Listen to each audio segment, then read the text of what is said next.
హల్లెలూయా. ఒకసారి మనమందరము గట్టిగా ప్రభువును స్తుతిద్దామా? హల్లెలూయా, హల్లెలూయా, హల్లెలూయా. మార్పులు చేర్పులు అనేది సర్వసాధారణం. ఏమండి, మనము బాబు ఏంటి పాటలు లేదప్పుడు వేసుకోవచ్చు. నువ్వు ఇక్కడ డిసిప్లిన్గా కూర్చో. ఇంకా అక్కడ వెనకాల ఉన్న వాళ్ళు మాట్లాడకూడదు, ఏమి ఉండకూడదు. నన్ను ముందుకేసుకోరన్నా, ముందుకేసుకో చక్కగా. ఓకే అన్న, మీకు కంఫర్ట్గా ఉందా? No problem. సో మీరు ఇబ్బంది పడకూడదు. మీరు చక్కగా మీరు కంఫర్ట్గా రేపు వచ్చే సంవత్సరం దేవుడు ఈ ఫ్యాన్లు తీసివేసి మనకి ఏసీలు వచ్చింది కాక. ఆమేన్. మంచిది. ఈ ఎంతకాలం ఈ ఫ్యాన్ కింద కూర్చుంటామండి? ఓకే అన్న, మేము ఆదివారం మేము భోజనం మీ కొరకు సిద్ధపరుస్తాం. మీరేం చేస్తారో వచ్చేటప్పుడు ఒక జత బట్టలు పెట్టుకుంటుకొచ్చండి. సో ఇక్కడే భోజనం చేసి చక్కగా ఏసీలో పడుకుని మళ్ళీ రెండో ఆరాధనకు మనం అందరం రెడీ అవుదాం. హల్లెలూయా, హల్లెలూయా. దేవుడు అట్లా మనల్ని దీవించును గాక. ఆమేన్. సంఘము ఆశీర్వదించబడటానికి ప్రధానంగా ఏముంటుందండి? సంఘం అంటే ఏంటి? కొట్టేస్తా చెప్తున్నా. ఆడితే మీరు అడిగి పంపించు. అల్లరి చేయకూడదు. మీ వల్ల అందరు డిస్టర్బ్ అయిపోతారు. వాక్యం వినకుండా ఏమైందంటే ఏంటి అనిపిస్తుంది చూస్తూ ఉంటారు. అలా చేయకూడదు. రేపు పొద్దున ప్రభువు లెక్క చెప్పాలి. అక్కడ వచ్చింది, మీరు కూడా వచ్చేయండి. అక్కడ ఒకడు నుండి ఎవరైనా వచ్చేయండి. చెర్రీ, కళ్యాణ్ వచ్చేసాను. మీరు కూడా వాక్యం వినాలి. యవనస్తులు వాక్యం వినాలి. యవనస్తులు వాక్యం చేత కట్టబడాలి. ఎరుగుచ్చు. ముందు జరుగు. అరష్ అక్కడ ఈ లైన్ ఎంత కూర్చో. నువ్వు ఎంత జరుగు. చెర్రీ ఎంత జరుగు.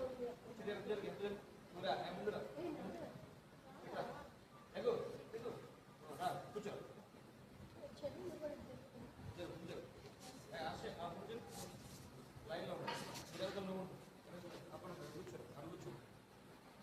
ఇంకా అలర్ట్ చేయకూడదు. అడుగుచ్చు. అది వెరీ గుడ్. వినాలి. బైబిల్ ఏది నీకు?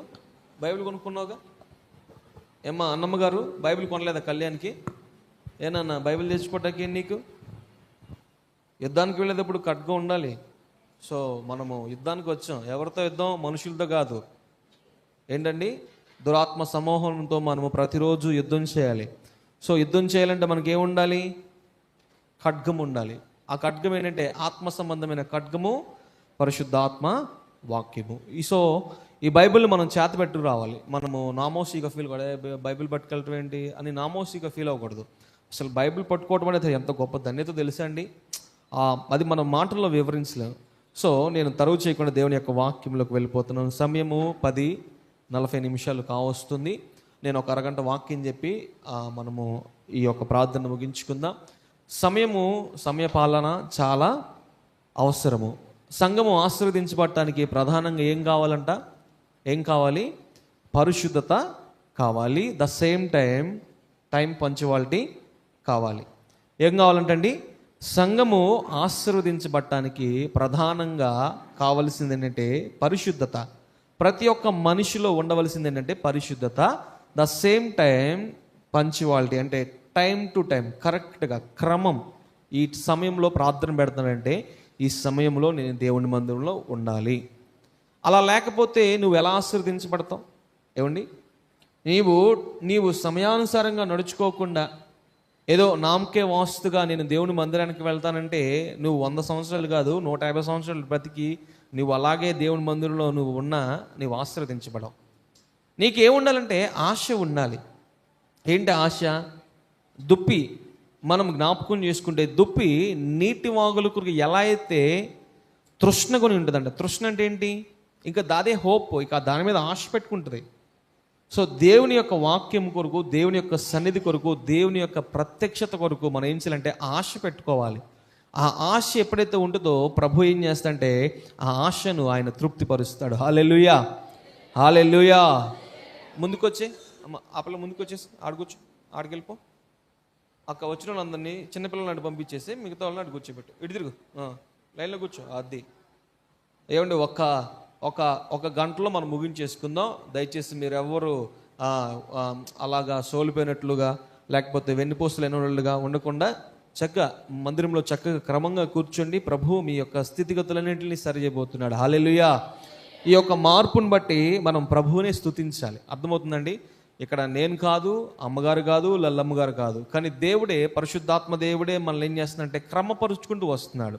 మీరు ఒక గులాబీ మొక్కను ఎంతో ఇష్టంగా కొనుక్కొచ్చుకుని మీ తోటలో నాటారు, మీ స్థలంలో నాటారు.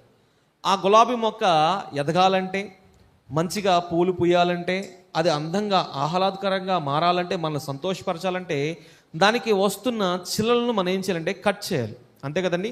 అది గ్రోత్ అవుతుంది, అది ఎదుగుతున్న కొలది ఏం చేయాలంటే అది మంచిగా రావాలి, మంచి ఫ్లవర్స్ ఇవ్వాలంటే దానికి వస్తున్న ఎక్స్ట్రా కొమ్మలు ఉంటాయి కదా, ఆ కొమ్మలట్లని కట్ చేస్తేనే మంచి గులాబీలు వస్తాయి. అప్పుడు ఆ గులాబీలు ఏం చేస్తాం? చక్కగా మనం దాన్ని చూసి ఆనందపడతాం. సో దేవుడు కూడా ఈరోజు నిన్ను చూసి ఆనందపడాలంటే మనలో ఉన్న కొన్ని మనం ఏం చేయాలంటే కట్ చేయాలి. కట్ చేయటం అంటే దేవుని కొరకు మన జీవితాన్ని సమర్పించుకోవాలి. సుఖానుభవంగా మనం పోకూడదు, సుఖానుభవంగా మనం ఉండకూడదు.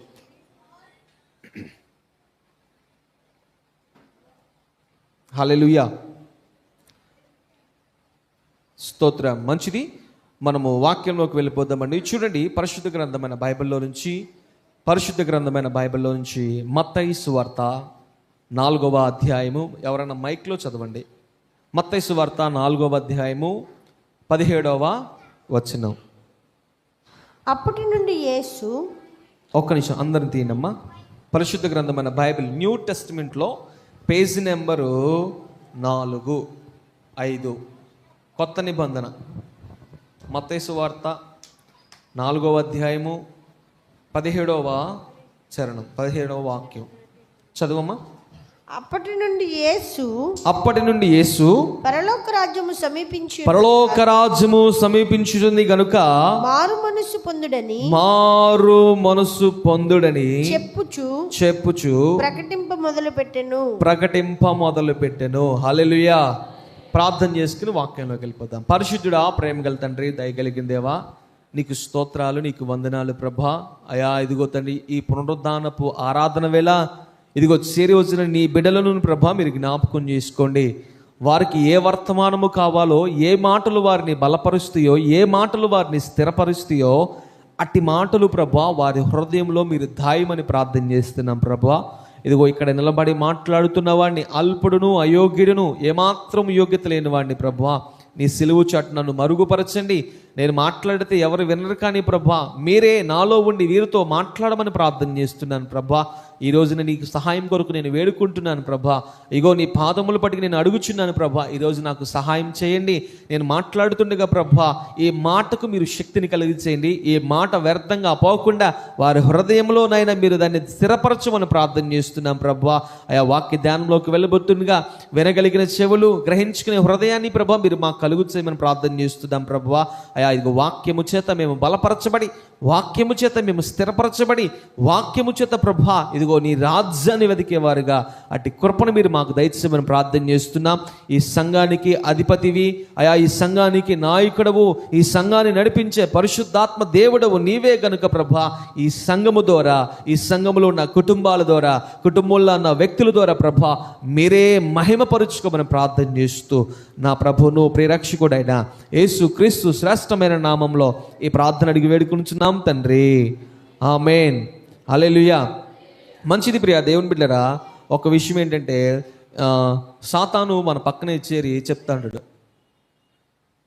ఎవరు అలా చూసుకోవాలి. ఇంకా సాతాను మన పక్కనే చేరి చెప్తా ఉంటాడా? ఆయన చెప్తే మనం చేయాలా? అలా కూర్చోమంటే కూర్చోవాలా? లేకపోతే అలా వినాలంటే వినాలా? ఆయన చెప్తే ఏంటి, మేము ఎప్పటి నుంచి ఇలాగ ఉన్నాం, ఎప్పటి నుంచి ఇలాగ ఉంటున్నాం, ఎప్పుడు వచ్చి మారుస్తారు ఏంటంటే అది మీ ఆలోచన కాదు. ఎవరి ఆలోచన? సాతాను ఆలోచన. అందుకని ప్రియ దేవుని బిడ్డలారా, సాతాను ఆలోచన వినకుండా ఉండాలంటే ఇక్కడ దేవుని వాక్యము మనకు తెలియపరుస్తుంది. చూడండి, అది మత్తయి సువార్త 4వ అధ్యాయము 17వ వాక్యాన్ని ఒకసారి చదువుకుందాం. మత్తయి సువార్త 4:17. అప్పటి నుండి యేసు పరలోక రాజ్యము సమీపించుచున్నది గనుక మారు మనసు పొందడండి. చాలు. హల్లెలూయా. ఇక్కడ యేసు ప్రభువారు ఒక విషయాన్ని ఖచ్చితంగా కూలంకషంగా మాట్లాడుతున్న విషయం ఏంటంటే, మీరు మారు మనసు పొందండి. ఏంటంట? మారు మనసు పొందండి. మారు మనసు అంటే ఏంటి? మారు మనసు ఏంటి అన్న? ఏంటన్నయ్య ఏనా మారు మనసు అంటే ఏంటి? జస్ట్ ఊరికే సరదాగా నిన్న ఆడుకున్నాం కదా, నిన్న ఎలా ఉంది? నిన్న బాగుందా? చాలామంది ఏంటి ఎలా చేశారు, అలర్తో కూడిన ఆటపాటలు ఏంటి అని అంటున్నారంట. సో అలా ఎందుకు అవుతుంది? చక్కగా మనం దేవుణ్ణి మహింపరిచాం కదా, మనం డీజేలు పెట్టుకుని డాన్స్ లేదు కదా, చక్కగా ప్రభు మందిరంలో కొన్ని చక్కగా గేమ్స్ ఆడుకున్నాం, చక్కగా సరదాగా ఉన్నాం. తర్వాత దేవుని యొక్క వాక్యాల్లో మనం పాల్గొన్నాం. వాక్యం చేత మనము ఏం చేయబడ్డాం? కొంచెం సరదాగా ప్రభువులో ఆనందించి. అందుకే పౌలు గారు ఒక మాట చెప్తాడు. ఏంటంట? మీరు ఎల్లప్పుడూ ముచ్చోళ్ళలాగా ఉండనని చెప్తున్నారా? ఏమని చెప్తున్నాడు? మీరు ఎల్లప్పుడూ ఏడుపు గొట్టోళ్ళలాగా ఉండని చెప్తున్నాడా? ఏమని చెప్తున్నాడంటే అపోస్తలుడైన పౌలు గారు, మీరు ఎల్లప్పుడూ ఆనందించండి. మీకు అర్థం కావట్లేదు, నేను మరలా చెప్తున్నాను, మరలా మీరు ఆనందించండి. ఎక్కడ ఆనందించాలి? ప్రభువులో ఆనందించాలి. ప్రభువులో ఆనందించడం అంటే చక్కగా అలాంటి ప్రోగ్రామ్స్ జరిగితేనే సరదాగా ఉంటుంది, బాగుంటుంది. సో మనము అలాంటి వాటిని చాలామంది ఏం చేస్తారంటే వ్యతిరేకిస్తూ ఉంటారు. అలాంటి వారి మాటలు వినరు. నేను వాళ్ళ మాటలు విన్ను.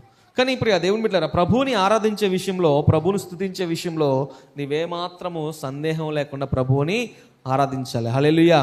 అందుకని ప్రియ దేవుని బిడ్డలారా, ఇక్కడ దేవుని యొక్క వాక్యము మనకి స్పష్టంగా తెలుస్తుంది. ఏంటంటే, అప్పటి నుంచి యేసు పరలోక రాజ్యము సమీపిస్తుంది కనుక మీరందరూ ఏం చేయాలంట? మారు మనసు పొందాలి. ఈ రోజున నా అంశం ఏంటంటే మారు మనసు. వినాలి. మారు మనసు, పాపక్షమాపణ, రక్షణ. ఈ మూడు అంశాల గురించి కొద్ది నిమిషాలు దేవుని యొక్క వాక్యం మాట్లాడాలని పరిశుద్ధాత్మ దేవుడు ఎందుకో ప్రేరేపణ కలుగు చేస్తున్నారు. అందుకని మీరు ఆత్మ చెప్పు సంగతులు చెవులు గలవాడు వినుగాక. ఆమేన్. ఎందుకు మారు మనసు పొందాలి? ఎందుకు మారు మనసు పొందాలంటే ప్రభు చెప్తున్న మాట ఏంటంటే, పరలోక రాజ్యం ఒకటి ఉంది, పరలోక రాజ్యం ఒకటి సిద్ధపరచబడుతుంది, పరలోక రాజ్యం ఒకటి ఉంది. ఆ పరలోక రాజ్యము ఎలా ఉంటుందంటే ప్రియ దేవుని బిడ్డలారా, అది మహిమతో నింపుకుంది. పరలోక రాజ్యంలో ఎవరుంటారంటే సర్వోన్నతుడైన దేవుడు, సర్వశక్తి కలిగిన దేవుడు, సర్వాధికారైన దేవుడు, సైన్యములకు అధిపతి అయిన దేవుడు అక్కడ ఉంటాడు. ఆ స్థలములోనికి ప్రభు మనల్ని తీసుకువెళ్ళటానికి సిద్ధపరుస్తున్నాడు. అందుకని ఇక్కడ రాయబడిన మాట ప్రియ దేవుని బిడ్డలారా, ఆ పరలోక రాజ్యం నువ్వు వెళ్ళాలంటే నీవేం చేయాలి? మారు మనసు పొందాలి. మారు మనసు అంటే ఏంటి? మారు మనసు అంటే ఏం లేదండి. మనము క్రీస్తులోకి రాకమునుపు, అంటే బాప్తిసం తీసుకోక మునుపు, మారు మనసు పొందక మునుపు మనము తాగుబోతు కావచ్చు, తిరుగుబోతు కావచ్చు, బూతులాడేవారుగా కావచ్చు, లేకపోతే లోక సంబంధంగా మనము జీవించేవారు కావచ్చు. ఎప్పుడైతే యేసు ప్రభువారిని నీవు సొంత రక్షకునిగా అంగీకరించి, యేసు ప్రభువారిని, ఇదిగో నేను ఈ రోజు నుంచి యేసు ప్రభువారిని నా సొంత రక్షకుని అంగీకరిస్తున్నాను, నా ఆత్మకు రక్షణ ఆయన కలుగు చేస్తాడు కాబట్టి నేను ఆయన అంగీకరిస్తానన్నది మారు మనసు పొందటం. ఆ రోజు నుంచి మన పాతవి అన్నీ విడిచిపెట్టాలి. అందుకనే క్రీస్తులో ఉన్న వారికి ఏ శిక్ష విధియు కలగదు. వాడు ఏం చేయబడంటే నూతన పరచబడతాడు. అంటే మారు మనసు అనుభవంలోకి వస్తారు.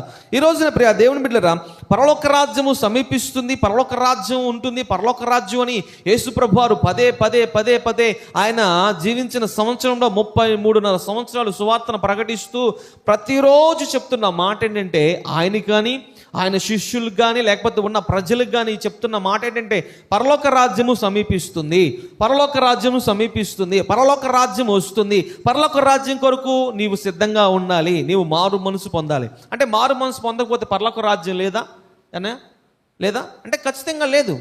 మారు మనసు లేకుండా పరలోక రాజ్యం వెళ్ళం. ఒకవేళ నువ్వు ఎన్ని చేసినా ఏమి చేసినా మారు మనసు లేకపోతే పరలోక రాజ్యం వల్ల నేను చెప్పే మాటలు కాదు, పరిశుద్ధాత్మ దేవుడు ఎందుకో ఈ రోజున బయలుపరుస్తున్నాడు. పరిశుద్ధాత్మ దేవుడి మాటలు మనం అంగీకరిద్దాం.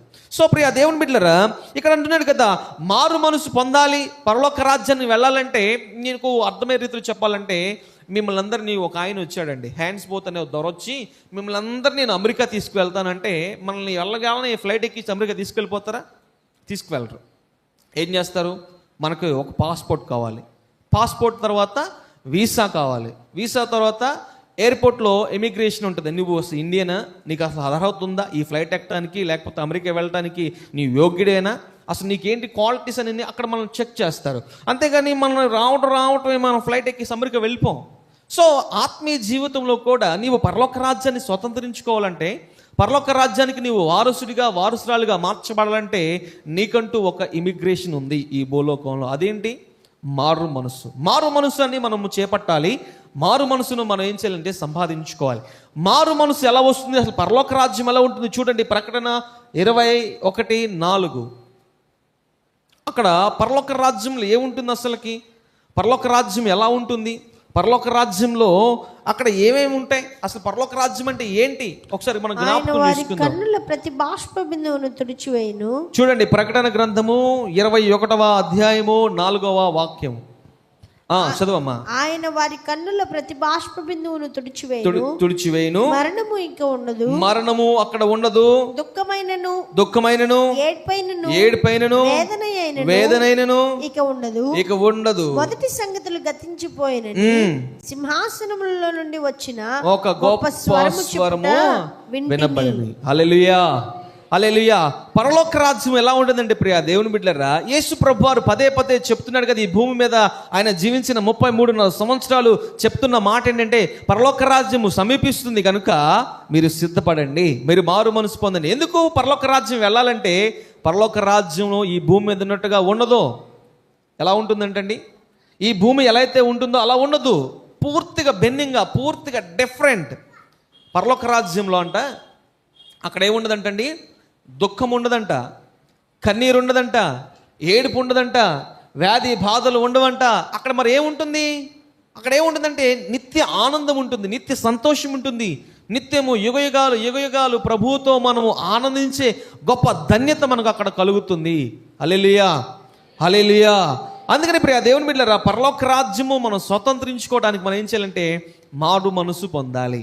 అందుకని ఇంకో మాట చూడండి, ఆ పరలోక రాజ్యంలో ప్రభు ఏమున్నాడంటే మనకు అధిపతి అయి ఉన్నాడు. పరలోక రాజ్యానికి ఆయన ఇది ఏమై ఉన్నాడంటే గొప్ప దేవుడై ఉన్నాడు. పరలోక రాజ్యంలో బోరు కొడుతుందంటే బోరు ఉండదు. అక్కడ మనలాగా ఈ టైమ్స్ ఉండవు. అక్కడ ఎలా ఉంటుందంటే అసలు మనం వర్ణించలేమండి. పరలోక రాజ్యం ఎలా ఉంటుందంటే నువ్వెన్నడూ చూడని ఒక రాజ్యం, నువ్వు కల్లో కూడా అసలు నువ్వెన్నడూ చూడని రాజ్యం. అది అసలు చాలా ఎంతంగా ఉంటుంది, నీ కళ్ళు సరిపోవంటండి. అసలు నువ్వు ఆ పరలోక రాజ్యం అడుగు పెడితే అసలు నీ నీకు ఆనందానికి హద్దులేవు. ఇంకా అక్కడంతా డిఫరెంట్, ఎంతో ఎంతో చాలా అందమైన ప్లేస్, అన్ని బంగారపు వీధులు, చాలా ఎంతో రమ్యమైన దేశము, ఎంతో చూడటానికి. తర్వాత మనం ఎప్పుడు వినని సంగీతం అక్కడ వినిపిస్తుందంట. మనం ఇప్పుడు వింటున్నాం కదా కొన్ని మ్యూజిక్స్, అక్కడ అసలు ఎప్పుడు వినని ఒక గొప్ప సంగీతం వింటామంటండి. ఆ సంగీతం వింటే అబ్బా మనకు అసలు ఎంత ఆనందం కలుగుతుందో. అక్కడ అందరూ సంతోషంగా ఉంటారంట. అరే నీకు షుగర్ ఉందా, నీకు బీపీ ఉందా, నీకు అది ఉందా, ఇది ఉందంట. అసలు ఇంకా అక్కడ మహిమ శరీరం మనం ధరిస్తే ఇంకా మనకు ఎన్నడూ ఇంకా చావే. అక్కడ రాయబడిన మాట ప్రియ దేవుని బిడ్డలారా, మరణం అక్కడ లేదంట. అసలు మరణమే ఉండదంటండి. ఏంటండి, అక్కడ మరణమే ఉండదు, అక్కడ బాధే ఉండదు, కన్నీరే ఉండదు, దుఃఖమే ఉండదు, వేదనే ఉండదు. అక్కడ సంతోషం ఉంటుంది. మరి ఆ సంతోషకరమైన పట్టణంలోనికి ప్రభువు నేను తీసుకువెళ్ళాలని ఆశపడుతుంటే మరి నువ్వు ఎందుకు ప్రభువుకి సహకరించలేకపోతున్నా? అందుకని ప్రియ దేవుని బిడ్డలారా, మారు మనసు పొందాలి. మారు మనసు ఎలా పొందాలి? మారు మనసు అంటే ఏంటి? మారు మనసు తగిన జీవితం మనం ఎలా జీవించాలంటే ప్రియ దేవుని బిడ్డలారా, నీవు యేసు ప్రభువారిని సొంత రక్షకునిగా అంగీకరించాలి. నా మాటలు మీకు అర్థమవుతుందండి. నీవు మారు మనసు పొందడానికి యేసు ప్రభువారిని ఏం చేయాలంటే ఆయనను సొంత రక్షకునిగా అంగీకరించాలి. యేసు ప్రభువారు ఇదిగో ఆయన గొప్ప దేవుడని నీవు మారు మనసు పొంది యేసు ప్రభువారిని నువ్వు వెంబడించాలి. చూడండి ఒక మాట నేను చెప్తాను. లూకాసు వార్త 23వ అధ్యాయము, లూకాసు వార్త 23వ అధ్యాయము. అక్కడ ఒక వ్యక్తి మనకు కనిపిస్తూ ఉంటాడు. లూకాసు వార్త 23:39. వేలాడబడిన ఆ నేరస్తుల్లో ఒకడు వేలాడబడుతున్న ఆ నేరస్తుల్లో ఒకడు ఆయనను దూషించుచు క్రీస్తువు కాదా, నీవు క్రీస్తువు కాదా, నిన్ను నీవు రక్షించుకుని మమ్మును కూడా రక్షించమని చెప్పెను. అయితే ఇక్కడ అండర్లైన్ చేసుకో. అయితే రెండవ వాడు వాడిని గద్దించి నీవు అదే శిక్షా విధిలో ఉన్నావు గనుక దేవునికి భయపడవా, మనకైతే ఇది న్యాయమే, మనము చేసిన వాటికి తగిన ఫలము పొందుచున్నాము గాని ఈయన ఏ తప్పిదము చేయలేదు. ఆయనను చూచి యేసు నీ రాజ్యములోనికి వచ్చినప్పుడు నన్ను జ్ఞాపకం చేసుకోమని అతనితో చెప్పాను. చాలండి, హల్లెలూయా. ఇది కదా నిజమైన మారు మనసు అంటే. ఇక్కడ మనకు ఒక వ్యక్తి కనిపిస్తున్నాడు, ఇద్దరు వ్యక్తులు కనిపిస్తున్నారు. వీరు ఎవరంటే నరరూప రాక్షసులు. ఒక విషయం చెప్పాలంటే వీరు దొంగలు. ఆ రోజుల్లో దొంగతనాలు చేసే వాళ్ళు ఏం చేస్తారంటే చాలా కఠినంగా ఉండేవారు. అడ్డొస్తే చంపేసేవారు, లేకపోతే వారి దగ్గర తోచుకుని వాళ్ళని నానా విధాలుగా వారిని ఇబ్బంది పరిచేవారు. అయితే ఇక్కడ ఒక దొంగ చెప్తున్నాడు, ఇగో నీవు నిజంగా యేసు ప్రభువారు అయితే అని చెప్తున్నారు కదా, నీవు రక్షించుకుని మమ్మల్ని రక్షించవచ్చు కదా అంటే. ఈ వ్యక్తి అంటే మారు మనసు లేని వ్యక్తి. ఏమండి, మారు మనసు లేని వ్యక్తి ఏం చేస్తున్నాడంటే దేవుణ్ణి దూషిస్తున్నాడు. మారు మనసు లేని వ్యక్తి ఏం చేస్తున్నాడంటే దేవుణ్ణి హేళన చేస్తున్నాడు. నీవు రక్షకుడు, నీవు క్రీస్తు అయితే నీవు రక్షించుకోవచ్చు కదా అని దేవుణ్ణి ఏం చేస్తున్నాడంటే అక్కడ కూడా మాట్లాడుతుంటే ఇక్కడ ఒక వ్యక్తి కనిపిస్తున్నాడు. ఈ వ్యక్తి అంటున్నాడు కదా, ఈ దొంగ అంటున్నాడు కదా, అరే నాయనా, మనం ఈ తప్పులు చేసాం, ఇన్ని పాపాలు చేసాం, ఇవన్నీ మనకు కరెక్టరా? కానీ ఇతను ఏ పాపం చేయలేదే, ఈయన నీతిమంతుడు, ఈయన యథార్థవంతుడు, ఈయన పరిశుద్ధుడు. ఇదిగో ఇతను నేను కనుగొన్నప్పుడు నా మనస్సు మారింది. హల్లెలూయా. నిజమే ప్రియ దేవుని బిడ్డలారా, యేసు ప్రభువారి దగ్గరికి నీవు వస్తే నీ మనస్సు మారుతుందంటండి. హల్లెలూయా, హల్లెలూయా. ఈరోజు నువ్వు యేసు ప్రభువారి దగ్గర రాలేక ఇంకా దూరంగా ఉంటున్నావేమో, ఈరోజు నీవు యేసు ప్రభువారి దగ్గరికి రా. ప్రభు నీ మనసును మార్చివేస్తాడు, నీకు నిత్య ఆనందాన్ని కలుగు చేస్తాడు. పరలోక రాజ్యము సమీపిస్తుంది. పరలోక రాజ్యం ఎలా ఉంటుందంటే అక్కడ మారు మనసు పొందిన వారికే అర్హత ఉంటుంది. మారు మనసు అంటే ఏంటంటే మన పాతవి విడిచిపెట్టేయాలి, మనం ఒప్పుకోవాలి. ఇదిగో నేను పాపినే, నా జీవితం ఇలా ఉంది, నాకు ఇది తగునే. కానీ యేసు ప్రభువారిని ఎప్పుడైతే సొంత రక్షకునిగా ఆయన అంగీకరించాడో అక్కడ ఒక మాట రాయబడింది, చక్కటి మాట రాయబడింది ప్రియా దేవుని బిడ్డలారా. ఏంటి ఆ మాట? అయ్యా, నీవు నీ రాజ్యంతో వచ్చినప్పుడు నన్ను ఏం చేసుకోవాలి? జ్ఞాపకం చేసుకో. అసలు ఇతనికి ఎవరు చెప్పారండి సువార్త? యేసు ప్రభు వారి గురించి ఈ సిలువలో దొంగకి ఎవరైనా చెప్పారా? దొంగలు సువార్త వింటారా? ఏమ్మా, దొంగల పని ఏంటి? వాళ్ళు ఏం చేస్తారంటే దొంగతనం దోచుకోవడానికి ప్రయత్నం చేస్తారు. వారికి మంచి చెప్తే వినపడదు. కానీ ఈ వ్యక్తి ఎలా గ్రహించండి ప్రియ దేవుని బిడ్డలారా, యేసు ప్రభువారు ఆయనతో సిలువ వేయబడి యేసు ప్రభువారితో ఉండి యేసు ప్రభువారిని ఎలా అయితే హింసిస్తున్నారో, యేసు ప్రభువారిని ఎలా అయితే కొడుతున్నారో, యేసు ప్రభువారిని ఎలా అయితే నలగొట్టబడుతున్నాడో ఆయన కళ్ళారా చూశాడు. చూసి మనం ఈ ప్రాక్టికల్గా మాట్లాడుకోవాలంటే వీరు ఈ దొంగలు ఉన్నారు కదండి, ఈ దొంగలను కూడా వారు ఏం చేస్తారంటే కొడతారు. ఆ రోమా సైనికులు ఏం చేస్తారంటే, ఎరా తప్పు చేసావుగా అనుభవించని చెప్పేసి కొడతా ఉంటారు. కొట్టినప్పుడు రే ఆడు ఏం చేస్తుంటే, ఇద్దరు దొంగలు కదండి, వాళ్ళకి నీతి ఉండదు కదా, భయంకరంగా వాళ్ళని తిడతారంట. ఎవరిని? రోమా సైన్యంలో ఉన్న ఆ సైనికుల్ని తిడతానంట. రే నీ చేతులు పడిపో, నీ కాళ్ళు పడిపో, నువ్వు అదైపో ఇదైపో అని చెప్పి తిడతంటే వాళ్ళకి ఇంకా కోపం వచ్చి కొడుతున్నానంట. కానీ యేసు ప్రభువారిని కొడతంటండి ఒక్క మాట కూడా మాట్లాడట్లేదంట, మౌనంగా. ఇంకో కుర్చీ అక్కడే, ఆ కుర్చీ అక్కడే మామకి. హల్లెలూయా. అందుకని ప్రియ దేవుని ఇట్లా ఇది కళ్ళారా చూశాడు. ఎవరో ఒక దొంగ. అరే మనము ఇంత కొడుతుంటే మనము బూతులు ఆడుతున్నామే, మనం పచ్చి బూతులు ఆడుతున్నామే, కానీ ఈయనేంట్రా ఎంత కొడుతున్నా, మనకంటే చిత్రవాదాలు చేస్తున్నా, ఆయన శరీరాన్ని నాకట చాలా వల్ల దున్నేస్తున్నా మౌనంగా ఉంటున్నాడు. నిజంగా ఇతను దేవుని కుమారుడే. అందుకని ప్రియ దేవుని బిడ్డలారా, ఆ దొంగకి ఏం కలిగిందంటండి? ఏం కలిగింది? సిలువలో దొంగకి మారు మనసు కలిగి ఆయన చెప్తున్న మాట ఏంటంటే, అయ్యా నీవు నీ రాజ్యంతో వచ్చినప్పుడు నీవు నన్ను జ్ఞాపకం చేసుకుంటావా? Oh definitely. నేను వచ్చినప్పుడు ఇదిగో నీవు మారు మనసు పొందావు కదా, నీవు మారు మనసు పొందితే పరలోక రాజ్యానికి అర్హుడవే. పరలోక రాజ్యం ఎలా ఉంటుందండి ప్రియ దేవుని బిడ్డలారా? అది ఎంతో చక్కటిది. ఆ చక్కనైన ప్లేస్కి నువ్వు వెళ్ళాలంటే నీవు ఈ లోకంలో ఉన్నప్పుడు ఏం చేయాలంటే మారు మనసు పొందాలి. ఈ రోజున మారు మనసు లేకుండా మనం జీవించేస్తున్నామేమో, యేసు ప్రభు వారు వస్తే మనం విడవబడతామండి. అందుకని ప్రియ దేవుని బిడ్డలారా, మారు మనసు కలిగి మనం జీవించాలి. మరి ఇంకో ఆయన ఎవరు మారు మనసు పొందాడు? ఇంకో ఆయన ఎవరంటే చూడండి, అదే లూకా సువార్త 19వ అధ్యాయము మొదటి నుంచి ఒకసారి చదవమ్మా. లూకా సువార్త 19 మొదటి వచనం. ఆయన సంచరించుచు యెరికో పట్టణంలో ప్రవేశించి దాని గుండా పోవుచుండెను. ఇదిగో సుంకపు గుత్తదారుడును ధనవంతుడైన జక్కయ్య అను పేరు గల ఒకడు యేసు ఎవరో అని చూడగోరెను గాని పొట్టివాడైనందున జనులు గుంపు కూడి ఉండటం వలన చూడలేకపోయాను. అప్పుడు యేసు ఆ త్రోవను రానయుండెను గనుక అతడు ముందుగా పరిగెత్తి ఆయనను చూచుటకు ఒక మేడి చెట్టు ఎక్కెను. యేసు ఆ చోటుకు వచ్చినప్పుడు చాలండి. ఇక్కడ ప్రియ దేవుని బిడ్డలారా, మనకి ఒక ఆయన కనిపిస్తున్నాడు. ఎవరి అయినా? సుంకపు గుత్తదారుడైన జక్కయ్య, అంటే ట్యాక్స్ కలెక్టర్. ఎవరిని? పన్ను వసూలు చేసే ఒక వ్యక్తి, ఒక మంచి ఉన్నతమైన స్థితిలో ఉన్న వ్యక్తి. మా ఊరిలో ఒక ఆయన ఉన్నాడు. ఆయన కాడ జక్కయ్యలాగానే ఉంటాడు, ఇంత ఉంటాడు. ఆయన ట్యాక్స్ కలెక్టర్. ఎలా అంటే ఇప్పుడు మన వేయింగ్ మిషన్లు ఉంటాయి కదండి, వేయింగ్ మిషన్ మీద ఆయన కలెక్టర్ గారు, అంటే కలెక్టర్ అన్నమాట, ట్యాక్స్ కలెక్టర్. ఆయన 3 అంతస్తులు బిల్డింగ్ కట్టాడు మా ఊర్లో. చాలా పెద్ద బిల్డింగు, మంచి బాగా ఉంటుంది. ఎందుకంటే ఇవ్వటమే ఏంటంటే ఇచ్చేయటమే, అలా బాగా సంపాదించేసాడు. సో ప్రియ దేవుని బిడ్డలారా, ఇక్కడ ఈ జక్కయ్య మనకు కనిపిస్తూ ఉంటాడు. ఈ జక్కయ్యకి ఏముందంటే అన్నీ ఉన్నాయి, సమస్తం ఉంది.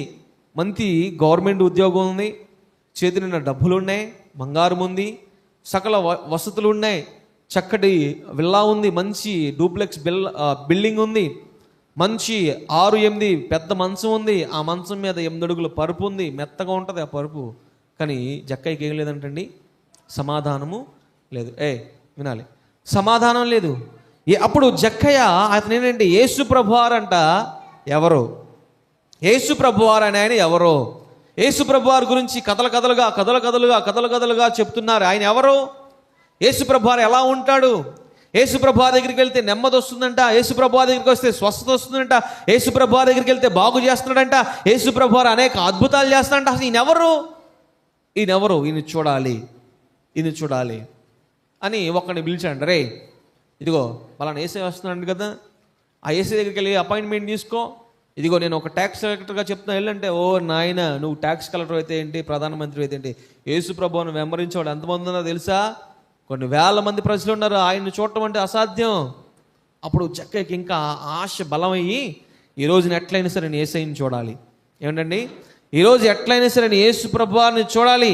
సిట్రేట్ ఈరోజు ఎట్లయినా సరే యేసు ప్రభువారిని నేను చూడాలి అని ఒక ఆలోచన ఉంది కదండి. అదే మారు మనసు. ఏంటంట? మారు మనసు కలిగి ఉండాలి మనం. అందుకని ప్రియ దేవుని బిడ్డలారా, ఆ జక్కయ్యకి ఎన్ని ఇబ్బందులు వచ్చినా ఏమంటాడంటే యేసు ఎవరో చూడగోరేను. కానీ అక్కడ అతనికి ఒక సమస్య ఏంటంట? అతను ఎవరంటండి? పొట్టివాడు. ఈ రోజున నువ్వు యేసు ప్రభువుని చూడాలని ఆశ ఉన్నా, ఈ రోజున చాలామంది ఏం చేస్తారంటే అనేక సమస్యల చేత ఆగిపోతూ ఉంటారండి.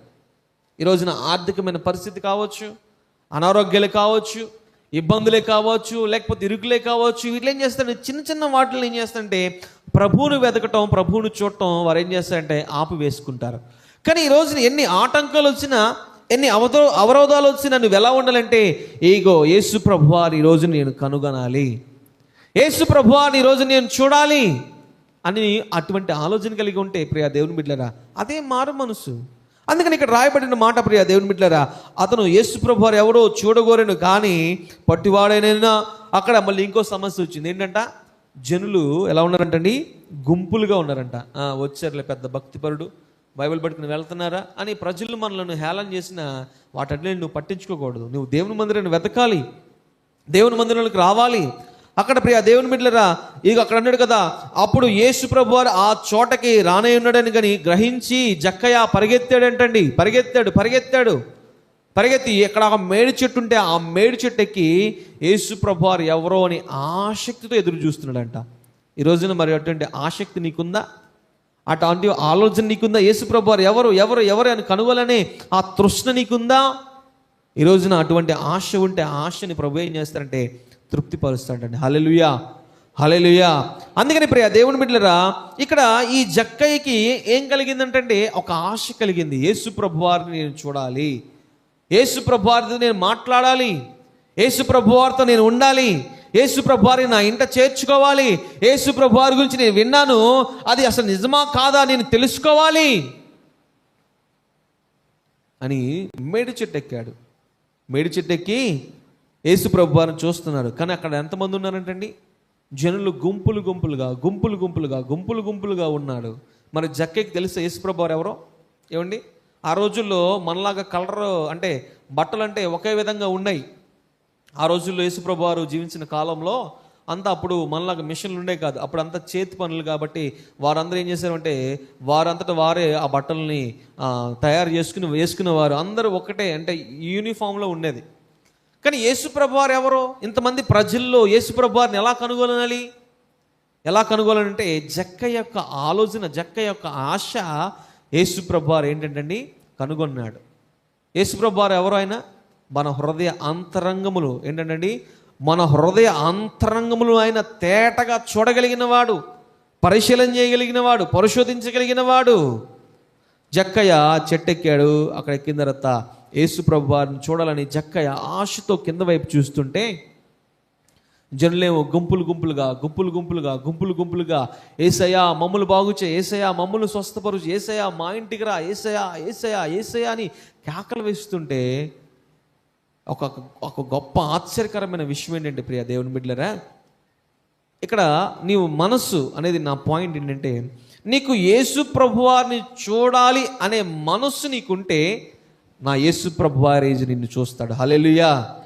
నీవు యేసు ప్రభువారిని చూడాలని ఆ మనస్సు నీకుంటే నా యేసు ప్రభువారే ఈరోజు నిన్ను చూస్తాడు. హల్లెలూయా. యేసు ప్రభువారు చూస్తే ఎలా ఉంటుందో తెలుసా? అసలు ఇంకా నీవు ఆ మాటలకి ఇంకా అద్దు ఉండదండి, నీ ఆనందానికి ఇంకా అవహదులు ఉండవు. వచ్చాడు యేసు ప్రభువారు ఆ చోటుకు వచ్చి కనులెత్తాడంట. యేసయ్య కనులెత్తి ఏమని పిలిచాడు? జక్కయ్య త్వరగా దిగిరా. అసలుకి నిజంగా ఎంత ఆశ్చర్యకరమైన విషయం అండి ప్రియ దేవుని బిడ్డలారా. జక్కయ్య ఆ చెట్టు ఇక్కడని యేసు ప్రభు వారికి ఎవరైనా చెప్పారా అండి? ఇగో యేసయ్య పలానా చోట జక్కయ్య ఇగో ఆ ఇంటి దగ్గర ఆ చెట్టు ఉంది కదా, ఆ చెట్టు మీద కూర్చున్నాడు, నువ్వు వెళ్ళగాలన్న కనులెత్తి జక్కయ్య దిగిరా అని ఎవరైనా చెప్పారా? చెప్పలా. కానీ యేసు ప్రభు వారు ఎంత గొప్ప దేవుడు అంటే ప్రియ దేవుని బిడ్డలారా, ఆయన మనను తేటగా చూడగలిగిన వాడండి. ఈ జక్కయ్య హృదయాన్ని యేసు ప్రభు వారు చూశాడు. ఇదిగో మారు మనసు అనుభవంలో ఉన్నాడు ఈ జక్కయ్య. ఇదిగో మనసును మార్చుకున్నాడు. ఈ మనసును మార్చుకుని ఇదిగో నాకున్నదంతా వ్యర్థమే, నాకున్నదంతా నాకు సంతోషం కలుగు చేయట్లేదు, కను యేసయ్య నేను కనుగొనాలి, యేసయ్య నేను చూడాలని చెప్పేసి ఈ జక్కయ్య పరిగెత్తడం ఆశను ప్రభువు చూశాడండి. ఇదిగో జక్కయ్య చెట్టు ఎక్కడం యేసు ప్రభు వారు ఆ మనసును చూశాడు. యేసు ప్రభు వారు ఎవరు ఎవరు ఎవరు ఎవరని కనుగొనని ఆ మనసును చూశాడు. యేసయ్య చూసి అంటున్నాడు కదా, వచ్చి జక్కయ్య నువ్వు త్వరగా దిగిరా, నీవు త్వరగా దిగిరా, నేను నీ ఇంట ఉంటాను. చూడండి, మీరు ఎప్పుడన్నా అనుకోండి, మీరు చాలా ఇబ్బందుల్లో ఉన్నారండి, మీరు చాలా ఇబ్బందుల్లో ఉన్నారు, బాగా కష్టాల్లో ఉన్నారు, బాగా ఇబ్బందులు పడుతున్నప్పుడు మీరు నడుస్తూ రోడ్డు మీద వెళ్ళగానే 1 కేజీ బంగారం దొరికితే ఏం చేస్తారు? ఏం చేస్తారు చెప్పండి? 1 కేజీ ఇంత 1 కేజీ బంగారం మొత్తం దొరికిందండి, ఏం చేస్తారు? యాహూ అని గంతులేస్తారా? లేకపోతే నిజాయితీగా తీసుకెళ్ళి ఎవరికన్నా ఇచ్చేస్తారా? ఎవరెవరు. కానీ అంటే నేను మీకు అర్థమైనది చెప్తున్నా. యాహూ మీరు చాలా ఇబ్బందుల్లో కష్టాల్లో అసలుకి అబ్బో చాలా కఠినమైన పరిస్థితుల్లో ఉన్నప్పుడు 1 కేజీ బంగారం దొరికితే ఏం చేస్తారంటే నీ హృదయం అంతా సంతోషం ఏంటి, మీ హృదయం అంతా సంతోషం. ఒకవేళ మీరు నిజాయితీగా యథార్థపరులే, ఇదిగో ఏమండి నాకు రోడ్డు మీద వెళ్తే బంగారం దొరికిందని పోలీస్ స్టేషన్కి వెళ్ళి తీసుకెళ్తే, అయ్యా నువ్వు నిజంగా నీ నిజాయితీ నాకు నచ్చింది, ఈ బంగారం నువ్వే తీసుకో అంటే ఏం చేస్తావు? ఇక మామూలుగా ఉండదు, ఇక అక్కడి నుంచి గంతులు వేసుకొచ్చుకుంటా, ఇక అలా ఉండదు. కానీ యేసు ప్రభు వారు అటువంటి స్థితిని జక్కయ్యకి కలుగు చేశాడండి. ఏంటంట, యేసు ప్రభు వారు ఎవరో చూద్దామని వచ్చిన జక్కయ్యకి అక్కడ ఒక ఆశ్చర్యకరమైన సంగతి ఏంటంటే, జక్కయ్య నువ్వు చూడటం కాదయ్యా, నేను నీతో ఉంటా, నువ్వు రా అనగలని జక్కయ్య హృదయం ఎలా మార్చబడిందంటే ప్రియ దేవుని బిడ్డలారా, సంతోషం. అసలు ఆనందానికి హౌదులు లేవు. ఇదిగో చెట్టు ఎక్కాడు పొట్టివాడు, మర్రిగుజ్జాడు అనుకుందాం, పొట్టివాడు చెట్టు ఎక్కాడు, అతి కష్టం మీదకి ఎక్కాడు. దిగాలంటే మరి సహాయం కావాలి కదండి. మేడి చెట్టు ఎలా ఉంటుంది, సాఫ్ట్గా ఉంటుంది, జారిపోద్ది, పట్టుకోలేము, మనం ఎక్కలేం. సో అలాంటిది ఆ చెట్టు ఎక్కేసిన తర్వాత నేను అనుకోవటం అసలు అక్కడి నుంచి ఒకేసారి జర్రని జారిపోయి ఉంటాడు. ఏంటంటే జారిపోయి ఉంటాడు. అరే నేను యేసయ్యను చూద్దామని వస్తే యేసయ్య నన్ను కనుగొన్నాడు రా, యేసయ్య నన్ను గుర్తించాడు రా, యేసయ్య నన్ను ఇగో ఈ పాపినైనా ఇగో నన్ను ఆయన పిలిచాడు రా, నా పేరు పెట్టి పిలిచాడు, జక్కయ్య నువ్వు త్వరగా రా, నేను నీ ఇంట ఉంటాను అన్నప్పుడు జక్కయ్య ఇంకా ఆనందానికి అహూదు లేవని నేను అనుకుంటున్నానండి. ప్రియా దేవుని బిడ్డలారా, ఈరోజు నీవు కూడా జక్కయ్య దగ్గరికి నువ్వు వచ్చినట్లయితే, యేసు ప్రభు దగ్గరికి వచ్చినట్లయితే జక్కయ్య హృదయం ఎలా అయితే మార్చబడుతుందో నీ హృదయం కూడా మార్చబడుతుంది. హల్లెలూయా. అక్కడ ప్రియా దేవుని బిడ్డలారా, జక్కయ్యకి కలిగింది ఏంటంటే మారు మనసు. ఏంటంట మారు మనసు కలిగింది. నాకు అన్నీ ఉన్నాయి, ఇవన్నీ నాకు సంతోషాన్ని కలుగు చేయట్లా. యేసయ్య దగ్గరికి వస్తే సంతోషం, యేసయ్య దగ్గరికి వస్తే ఆనందం, యేసయ్య దగ్గరికి వస్తే నిత్య ఆనందము, యేసయ్య దగ్గరికి వస్తే నిత్య జీవము, యేసయ్య దగ్గరికి వస్తే ఇదిగో నిత్య సుఖము కలుగుతుంది. నాకు నేను యేసయ్యను కనుగొనాలి. అదే మారు మనసు. ఈ మారు మనసు మన ఎక్కడ తీసుకువెళ్తుందంటండి? ఈ మారు మనసు మన ఎక్కడ తీసుకువెళ్తుందంటే పాప క్షమాపణలో తీసుకువెళ్తుంది. నా మాటలు మీకు అర్థమవుతున్నాయా? మొదటిది ఏంటంటే మారు మనసు, రెండోది పాప క్షమాపణ. ఏంటంట పాప క్షమాపణ. మీరు పాయింట్ని చాలా ఈజీగా క్యాచ్ చేయొచ్చు. ఫస్ట్ ఏంటంటే మారు మనసు పొందాలంటే మనం మనసు మారితేనే యేసుప్రభు వారి దగ్గరికి వస్తాం. మనసు మారితేనే యేసుప్రభు వారు ఎవరో అని చూస్తాం. మనసు మారితేనే యేసుప్రభు వారితో సావాసం చేస్తాం. మనసు మారితేనే యేసుప్రభు వారు చేసే అద్భుతాలు మనం పొందుకుంటాం. అక్కడ ఆ జక్కయ్య విషయంకి వస్తే ప్రియా దేవుని బిడ్డలారా, జక్కయ్య మనసు మారి యేసుప్రభు వారిని చూడాలనే ఆశతో ఉన్న ఆ వ్యక్తికి ఇక యేసుప్రభు వారు వచ్చి ఆయన హృదయాన్ని తృప్తిపరిచాడు. అప్పుడు యేసుప్రభు వారు జక్కయ్య ఇంటికి వెళ్ళిన తర్వాత జక్కయ్య ఒక మాట చెప్తున్నాడు. ఏమని చెప్తున్నాడు? అయ్యా, ఇక్కడ నేను అన్యాయస్తుణ్ణి. ఏమండి, ఇక్కడ నేను అన్యాయస్తుణ్ణి. అక్రమముగా నేనేం చేశానంటే ప్రజల దగ్గర, పేద ప్రజల దగ్గర, వారు రెక్కాడితే కానీ డొక్కాడని వారి దగ్గర నేను ఏం చేశానంటే రక్తము పీల్చినట్టుగా వారి డబ్బులు నేను తీసుకున్నా. అక్కడ కనిపించాల్సిన ప్రియ దేవుని బిడ్డలారా రియలైజేషన్ అంటే పాప క్షమాపణ. ఈ పాప క్షమాపణ జక్కయ్యకి కలిగింది. ఏమండి, మనసు మారితేనే పాప క్షమాపణ కలుగుతుంది. అందుకని ప్రియ దేవుని బిడ్డలారా పాప క్షమాపణ ఆ జక్కయ్యకి కలిగి అంటున్నాడు కదా. జక్కయ్య చెప్తున్న మాట అంటే, అయ్యా నేను ఎవరి దగ్గర అయితే అన్యాయంగా తీసుకున్నానో, ఎవరి దగ్గర అయితే అన్యాయంగా నేను ఇదిగో లాక్కున్నానో వారికి మరలా నేను 4 గంటలు చెల్లించేస్తా. ఇదే కదండి నిజమేనమ్మా పాప క్షమాపణ అంటే. అమ్మా సెట్ రైట్. పాప క్షమాపణలో మనం ఉండాలి. అందుకని ప్రియ దేవుని బిడ్డ చూడండి ఒకసారి ఎపిసిల్ రాసిన పత్రిక 1వ అధ్యాయము చూడమ్మా ఒకసారి ఆ మాట చూడు ఒకసారి. ఎపిసిల్ రాసిన పత్రిక 1వ అధ్యాయము 7వ వచనం ఒకసారి చదువు. దేవుని కృప మహదైశ్వర్యమును బట్టి ఆ ప్రియుని యందు ఆయన రక్తము వలన మనకు విమోచనము అనగా మన అపరాధములకు క్షమాపణ మనకు కలిగి ఉన్నది. ఇదిగో ఏంటంటే మన అపరాధములకు క్షమాపణ మనకి కలిగి ఉందంట. హల్లెలూయా. మనం యేసు ప్రభు వారి దగ్గరికి వస్తే, నా పాయింట్ మీరు అర్థం చేసుకోవాలి, యేసు ప్రభు వారి దగ్గరికి రావాలి. ఎలాగా? ఏదో ఆదివారం చక్కగా స్నానం చేసి మనకున్న బట్టల్లో మంచి బట్టలు కట్టుకుని బైబిల్ పట్టుకుని దేవుని మందిరానికి వస్తే సరిపోద్దా? అది కాదు. నీ మనస్సు ప్రభు కావాలి. ఈ రోజున ప్రభు కోరుకుంటుంది ఏంటంటే భౌతిక సంబంధమైన దేహాన్ని ఆయన కోరుకోవట్లేదు, కానీ మనలో ఉన్న ఆత్మ సంబంధమైన ఆత్మను ఆయన కోరుకుంటున్నాడు. హల్లెలూయా. అందుకని ప్రియ దేవుని బిడ్డలారా ఇక్కడ మనకు అంటుంది కదా, మన అపరాధములకు క్షమాపణ మనకు కలిగిందంటండి. హల్లెలూయా. అందుకనే ఆ జక్కయ్య ఎప్పుడైతే యేసుప్రభు వారిని కనుగొన్నాడో యేసుప్రభు వారు అతను కలుగు చేస్తుంది ఏంటంటే, జక్కయ్య నీ మనసు మారిందయ్యా.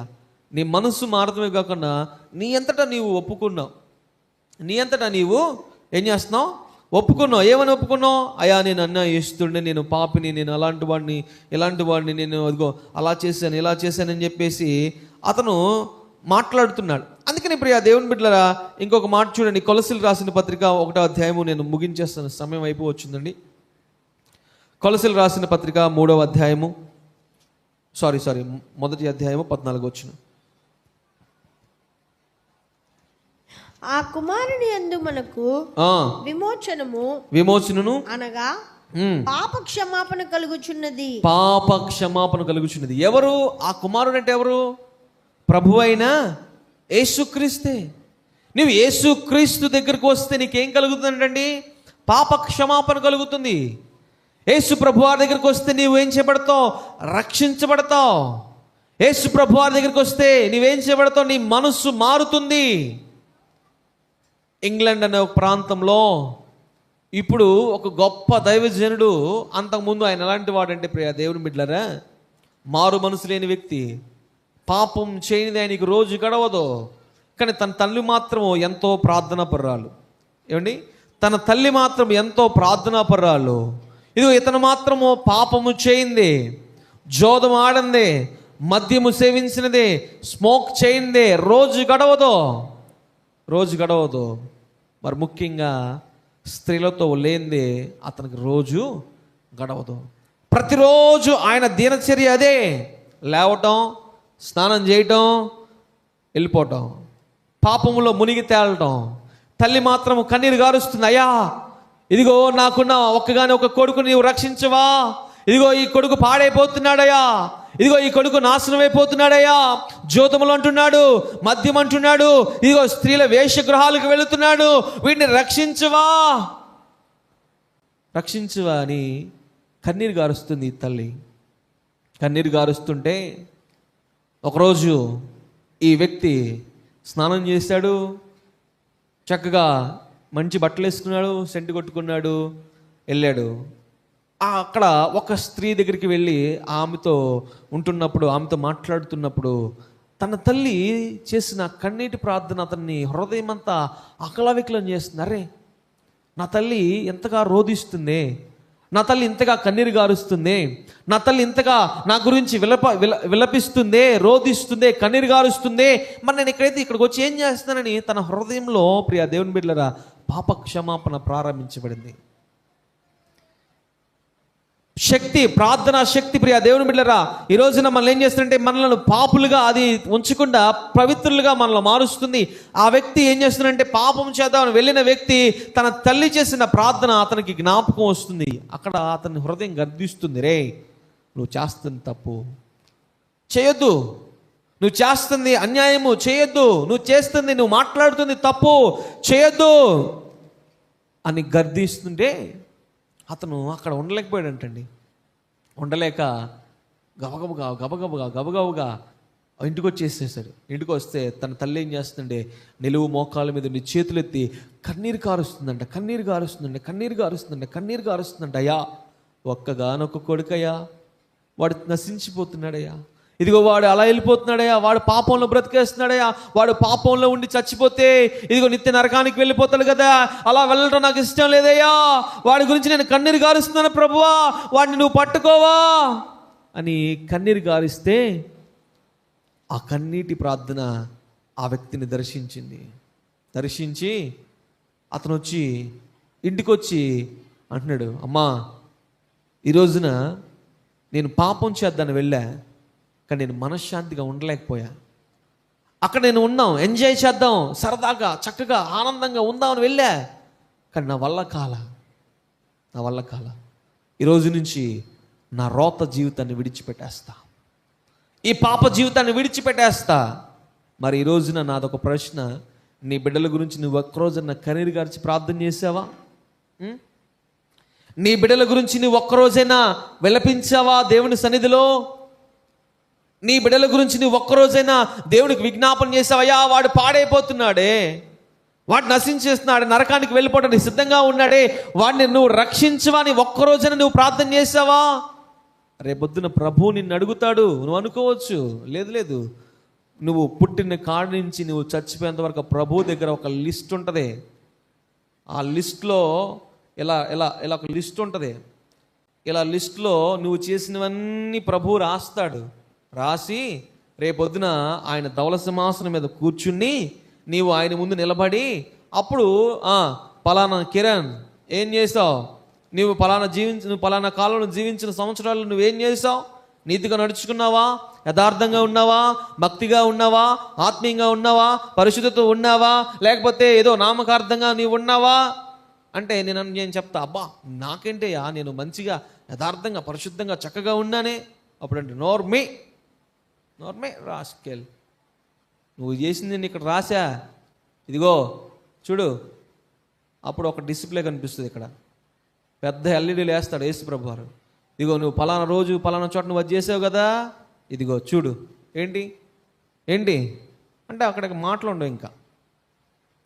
అందుకని ప్రియ దేవుని బిడ్డలారా, ఇక్కడ ఆ వ్యక్తి అంటున్నాడు కదా, అమ్మా ఇదిగో నేను పాపం చేద్దాన్ని వెళ్ళా, అక్కడ నేను మనశ్శాంతిగా ఉండలేకపోయా, నా వల్ల కాల. ఏంటి నా హృదయం అంతా ఒకటే వేదన. వచ్చా ఇంటికి వచ్చి నువ్వు ఇక్కడ కన్నీరు కార్చి ప్రార్థన చేస్తుంటే, ఈ కన్నీటి ప్రార్థనే ఇగో నేను పాపం చేయకుండా, పాపంలో వండుకుండా నన్ను అడ్డుపడిందమ్మా. ఇక మీదట ఈ రోత జీవితాన్ని నేను ఉండను, ఇంక ఈ మీదట ఈ రోత జీవితంలో నేను దాన్ని కొనసాగించును, నా జీవితం నేను మార్చుకుంటా, ఇదిగో నీకు వల్లే నేను ప్రార్థన చేస్తానమ్మా అని తన తల్లితో పాటు ప్రార్థన చేసి మోకరించి అతను ఎలా మార్చబడదు తెలుసా? ఇంగ్లాండ్ ప్రాంతాన్ని గడగడగడలాడించే ఒక గొప్ప సేవకుడిగా మార్చబడ్డాడు. హల్లెలూయా.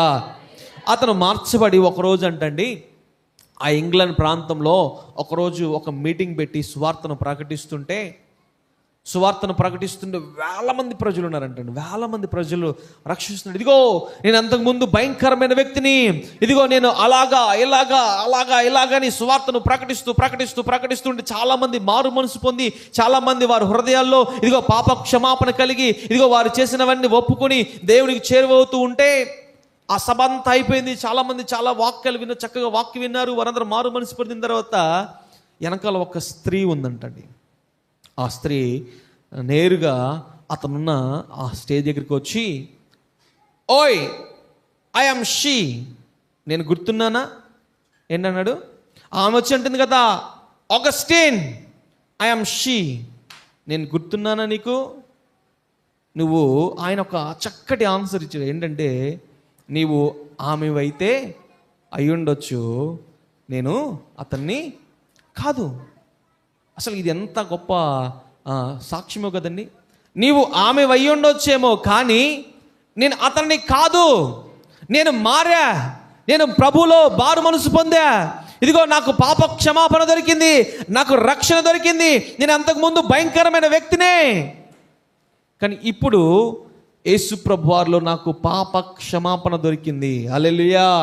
ఈరోజు నీవు ప్రభుకి దూరంగా ఉంటున్నావేమో, ఒకవేళ నీవు నీ అలవాటులు మానుకోలేకపోతున్నావేమో, పరిశుద్ధాత్మ దేవుడికి ఈ రోజున తెలియపరుస్తున్న మాట ఏంటంటే, నీవు ప్రభువుకి చేరువుగా రా, ప్రభు నీకున్న ఇబ్బందులన్నిటిని ఆయన తీసివేస్తాడు. హల్లెలూయా. నిన్ను స్వేచ్ఛారునిగా మారుస్తాడు. అందుకని ప్రియ దేవుని బిడ్డలారా, నిన్న దినాన్న మనకి స్వతంత్రం అంటే ఏంటి? మనకి స్వతంత్రం వచ్చిందంటే మనకు స్వేచ్ఛ వచ్చింది, మనం బానిసత్వంలో నుంచి విడిపించబడ్డాం, మనము ఆ కబంధ హస్తాల్లో నుంచి విడిపించబడ్డాం. ఈ రోజున ప్రభు కూడా మనకి స్వేచ్ఛారులుగా మారుస్తున్నాడు. ఎలా అంటే, సాతాను యొక్క కబంధ హస్తాల్లో నుంచి, సాతాను యొక్క బంధకాల్లో నుంచి, సాతాను యొక్క ఇదిగో తంత్రాల్లో నుంచి నిన్ను ఆయన స్వేచ్ఛారులుగా మారుస్తున్నాడు. ఆ స్వేచ్ఛారే యేసు రక్తము. హల్లెలూయా. అందుకని ప్రియ దేవుని బిడ్డలారా, ఆగస్టిన్ అక్కడ వాక్యం చెబుతుంటే ఆ స్త్రీ వచ్చింది కదా, ఓ ఆగస్టిన్ ఐ యామ్ షీ, గుర్తుపెట్టావా? నువ్వు పలానా రోజు నాతో నీవు ఉన్నావు, మనందరికీ కొంతకాలం రిలేషన్ నడిచింది, గుర్తున్నావా? అంటే ఆయన చెప్తున్న ఒకే ఒక మాట, సందేహం లేకుండా తడవబడకుండా చెప్తున్న మాట అంటే, నీవు ఆమెవైతే అయ్యుండొచ్చేమో, కానీ నేను అతన్ని కాదమ్మా, నేను అతన్ని కాదు. ఈరోజు యేసు ప్రభు వారు నన్ను మార్చాడు. ఇది కదండి మారు మనసు అంటే, ఇది కదంటే పాప క్షమాపణ అంటే. ఈ రోజున మరి మారు మనసు, పాప క్షమాపణ లేకుండా మనం ప్రభువుని వెతుకుతా అంటే ప్రభు మనకు కనుకుంటాడా? ప్రభు మనకు కనిపిస్తాడంటే నెవర్, కనిపించడు. ఈ రోజున మన హృదయం మారాలి, మన మనస్సు మారాలి. అందుకనే క్రీస్తు అంటే క్రీస్తుకు కలిగిన ఈ మనస్సు మీరు కలిగి ఉండాలి. ఏంటంటే ఏ మనస్సు మనం కలిగి ఉండాలంటే ప్రియ దేవుని బిడ్డలారా, మారు మనసు అనే అనుభవంలో ఉండాలి. మారు మనసు అంటే ఏంటి?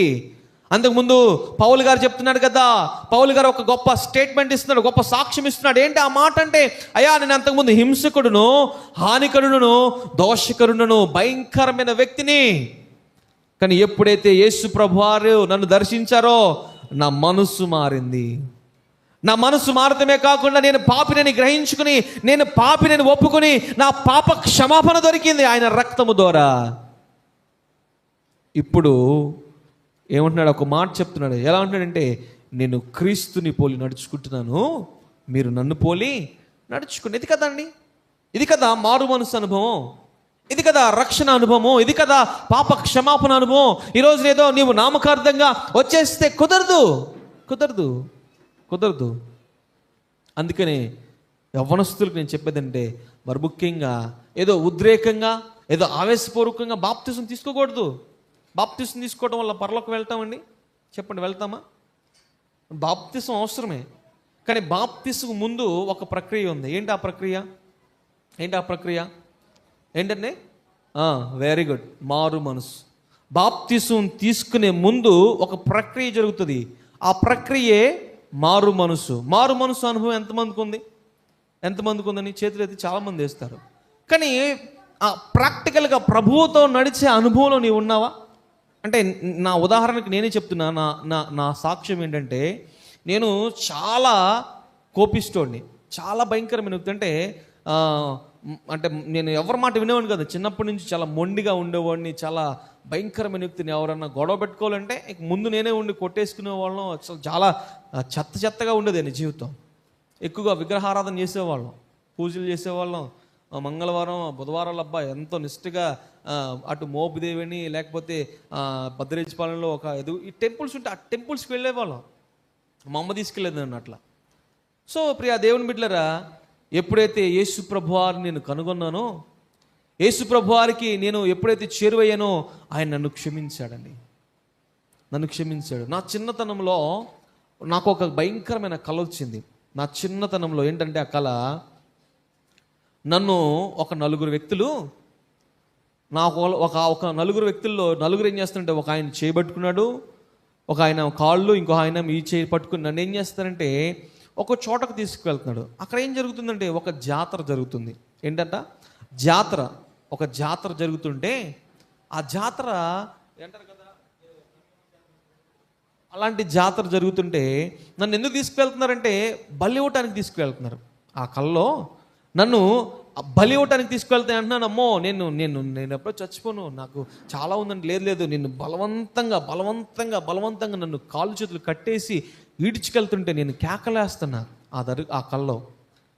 కానీ ప్రియా దేవుని బిడ్డలారా, ఎట్లా కొట్ట విడిపించుకుని పరిగెడుతున్నా. అయినా సరే నన్ను వాళ్ళు విడిచిపెట్టట్లా, నన్ను పరిగెడుతున్నారు. కానీ కొన్నాళ్ళైన తర్వాత ఇదిగో నేను మళ్ళీ దేవునికి వ్యతిరేకంగానే ఉన్నా, మళ్ళీ విగ్రహారాధన చేస్తూ దేవునికి హేమైన కార్యాలు చేస్తున్నా. దేవుడికి నచ్చంది ఒకటే ఏంటండి? ఏంటిదంట? అసలు దేవుడు దాని గురించి అసలు ఎక్స్క్యూజ్ చేయడంట. దాని గురించి ఎక్స్క్యూజ్ అంటే దాని గురించి అసలు మాట్లాడడం కూడా ఆయనకి ఇష్టం ఉండదంట. ఏంటిదది? విగ్రహారాధన. ఈ అంశం గురించి నేను ఒక రోజు చెప్తా. విగ్రహారాధన అంటే విగ్రహారాధన పూజించడమే కాదు, మనలో ఉన్న కొన్ని విగ్రహాలు ఉన్నాయి, వాటిని కూడా ఒకరోజు ఒక అంశం తీసుకుంటా పరిశుద్ధాత్మ సహాయంతో. అయితే ప్రియ దేవుని బిడ్డలారా, ఆ దర్శనంలో నన్ను తీసుకువెళ్తున్నా, నేను పారిపోతున్నా, అయినా నన్ను విడిచిపెట్టకుండా వారు వెంబడిస్తున్నారు. మరలా నేను అలాగే ఉన్నప్పుడు దేవుడు నన్ను గద్దించాడండి. దేవుడు నన్ను గద్దించాడు. అది ఎప్పుడంటే ఇంచుమించుగా 2010. అప్పుడు నాకు ఎన్ని సంవత్సరాలు ఉంటాయంటే 16 సంవత్సరాల వయసులో ప్రభువు నన్ను గద్దించాడు. ఏమని గద్దించాడంటే, సామెతలు 3:7 వచనంలో ఒక మాట రాయబడుతుంది, నేను జ్ఞానిని కదా నీవు అనుకోవద్దు. అప్పుడు వరకు నేను ఎలా ఉన్నానంటే, నా అంత పోటుగాడు లేడు, నా అంత వాడు లేడు, నేను చేసింది రైట్, నేను చేసింది కరెక్ట్ అని నా ఆలోచనతో నేను ఉన్నప్పుడు దేవుడు నన్ను అంటున్నాడు కదా, నన్ను హెచ్చరించాడు. ఏమని హెచ్చరించాడంటే, నేను జ్ఞానిని కదా నీవు అనుకోవద్దు, యెహోవా యందు భయభక్తులు కలిగి చెడుతనమును విసర్జించమని దేవుని స్వరం వినపడిందండి. నాకు ఇంచుమించుగా అప్పుడు 16 సంవత్సరాల వయసు. ఒక్కడనే ఇంట్లో పడుకున్నప్పుడు ఇంచుమించు సాయంత్రము 3:30-4 ప్రాంతాల్లో ఒక స్వరము వినపడింది. స్వరము వినపడి, నేను జ్ఞానిని కదా నీవు అనుకోవద్దు, యెహోవా యందు భయభక్తులు కలిగి చెడుతనం విడిచిపెట్టుమని. ఆ ఒక్కటోసారి, రెండోసారి, మూడోసారి గంభీరమైన స్వరము, నా స్వరం ఇప్పటికీ నా చెవుల్లో మారుమోగుతూ ఉంటుంది. ఆ గంభీరమైన స్వరముతో నేను ఎప్పుడైతే విన్నానో తుల్లిపడి లేచా. లేచిన తర్వాత నా పరిస్థితి ఎలా ఉందంటే, చలి జ్వరం వస్తే ఎలా వణికిపోతారు, అలా గజగజ వణికిపోతున్నా. వణికిపోయి జనసంచారం ఎక్కడ ఉండదు అక్కడ పరిగెడతాలని చూస్తున్నా, కానీ నా కాళ్ళు రావాలట్లా, వణికిపోతున్నా, ఒళ్ళంతా చవట్లు పట్టేసింది. ఇక బలం కూడుకుని ఎట్లయినా సరే బయటకు వచ్చేయాలని చెప్పేసి గబగబగా జనాల దగ్గరకుండా పరిగెత్తి మందిరం ఎదురుగా, పెదవరాళ్ళు మందిరం ఎదురుగానే చెట్టు ఉంటుంది, ఒక యాప చెట్టు. ఆ యాప చెట్టుకి దెమ్మ ఉంటుంది, అక్కడ 2 రాళ్ళు పెట్టి ఇక మీరే దీన్ని పూజించాలని చేసిన వాళ్ళం. ఆ దెమ్మ మీద కూర్చున్నప్పుడు దేవుని మాతో మాట్లాడుతున్నారు. వెళ్ళి సేవకులతో మాట్లాడు, దైవజనులతో మాట్లాడు. వెళ్ళిన తర్వాత వాళ్ళని నేను అంతకుముందు కొట్టా, వాళ్ళంతకుముందు తిట్టా. వాళ్ళతో మాట్లాడటాకేమో నామోషిగా ఉంది. లేదు నామోషికి లేదు, గీమోషి లేదు. ముందు ఈ రోజున నీ హృదయంలో ఉన్న కలవరాన్ని తీసేసుకోవాలని చెప్పేసి వెళ్ళి వాళ్ళు క్షమాపణ అయిన తర్వాత వారు బాప్తిసం తీసుకోమని నన్ను ప్రేరేపించిన తర్వాత బాప్తిసం తీసుకోవడానికి కూర్చున్నాను. బాప్తిసం తీసుకుంటా కూర్చుంటే నాకు ప్రార్థన రావట్లా. ఫస్ట్ రోజు ప్రార్థన చేసుకోవడానికి ప్రార్థన అవట్లా, ఎలా చేసుకోవాలో తెలియట్లా, ఎలా చేస్తే ప్రభు మాట్లాడతారో అర్థం కావట్లా. అందరేమో కన్నీరు గారుస్తున్నారు, అక్కడొకరు అలా మందిరంలో కూర్చుని ఏడుస్తుంటే నాకేమో వాళ్ళ వైపు వింతగా చూస్తున్నా. అరే ఏంటి నాకేం ప్రార్థన రావట్లేదు అన్నప్పుడు అమ్మగారు వచ్చి నన్ను గద్దించి, ఏయ్ అలా చూస్తావేంటి, ప్రార్థన చేసుకో అని నన్ను గద్దించినప్పుడు, సరే ఎలా అయితే ప్రార్థన చేసుకోవాలన్నప్పుడు నాకు ప్రార్థన చేస్తాను రావట్లేదండి, నాకు ప్రార్థన నడవట్లేదు, నాకు అసలు ఎలాగుందో నేను వెళ్ళిపోతానంటే, లేదు నువ్వు బాప్తిసం తీసుకోవాలి, ఇదిగో లేకపోతే దేవుడు నిన్ను ఊరుకోడని చెప్పేసి నన్ను గద్దించి బాప్తిసం తీసుకున్న తర్వాత మొదటి రోజు ప్రార్థన రాలా. 2వ రోజు వాళ్ళందరూ ప్రార్థన చేస్తుంటే మరి నాకు ప్రార్థన రాకపోతే వీడు ఎందుకు వచ్చి అనుకుంటారని చెప్పేసి నేను ఎలా అయితే బలవంతంగా ప్రార్థన చేయడం స్టార్ట్ చేశా. అయ్యా నేను పాపినే, నన్ను క్షమించు, నేను పాపినే నన్ను క్షమించు. ఇదే మాట, నేను పాపినే నన్ను క్షమించు, నేను పాపినే నన్ను క్షమించు, నేను పాపినే నన్ను క్షమించు, నన్ను దర్శించు అని నేను ప్రార్థన చేస్తూ అలా ఉదయం నుంచి మధ్యాహ్నం వరకు ప్రార్థన చేసి నేను లాగా నిద్రలోకి వెళ్ళిపోయిన తర్వాత అక్కడ ఒక దర్శనం వచ్చిందండి. ఒక దర్శనం వచ్చింది నా జీవితంలో, మొట్టమొదటి దర్శనం ఆ దర్శనమే. ఏంటంటే నేను బాప్తిసం తీసుకున్న కూర్చున్న 2వ రోజు వచ్చిన దర్శనం ఏంటంటే, నేను ఒక ఘోరాంధకారమైన భయంకరమైన అడవి, ఆ దర్శనంలో ఎంతో భయంకరమైన అడవి అండి. ఆ అడవి ఎలా ఉందంటే అసలు భయంకరంగా చీకటి, కటిక చీకటి. ఆ కటిక చీకటిలో ఒక పాడుబడిపోయిన ఇల్లు, ఆ ఇల్లు కాడ సరిగ్గా లేదు, పాడుబడిపోయిన ఇంట్లో నేను ఒక్కడనే కూర్చున్నా. ఈ దర్శనంలో నేను ఒక్కడనే కూర్చుని ఎక్కులు బట్టి ఏడుస్తున్నా. నన్ను ఎవరైనా రక్షించండి, నన్ను ఎవరైనా కాపాడండి, నన్ను ఎవరైనా సహాయం చేయండి, నన్ను ఎవరు విడిపించండి. ఇదిగో ఈ కారాంధకారమైన అడవిలో నుంచి, ఇదిగో ఈ ఇంట్లో నుంచి నన్ను ఎవరైనా విడిపించండి అని ఏడుస్తున్నా. ఎప్పటి నుంచి ఏడుస్తున్నా అంటే నాకు ఊహ వచ్చిన కాడి నుంచి నేను ఏడుస్తున్నానండి. ఎన్నో సంవత్సరాల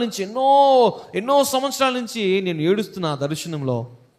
అయితే నేను బాప్తిసం తీసుకుందామని సిద్ధపడ్డా కదా, ప్రార్థన చేసుకుంటున్నా కదా, ప్రభువుని అడుగుతున్నా కదా, అయ్యా నేను పాపినయ్యా నన్ను క్షమించువా, ఒకవేళ నీకు వ్యతిరేకంగా ఏమైనా కార్యాలు చేసానేమో నన్ను క్షమించువా, నేను పాపిని నన్ను క్షమించువా, నాకు రక్షణ దయచేవా.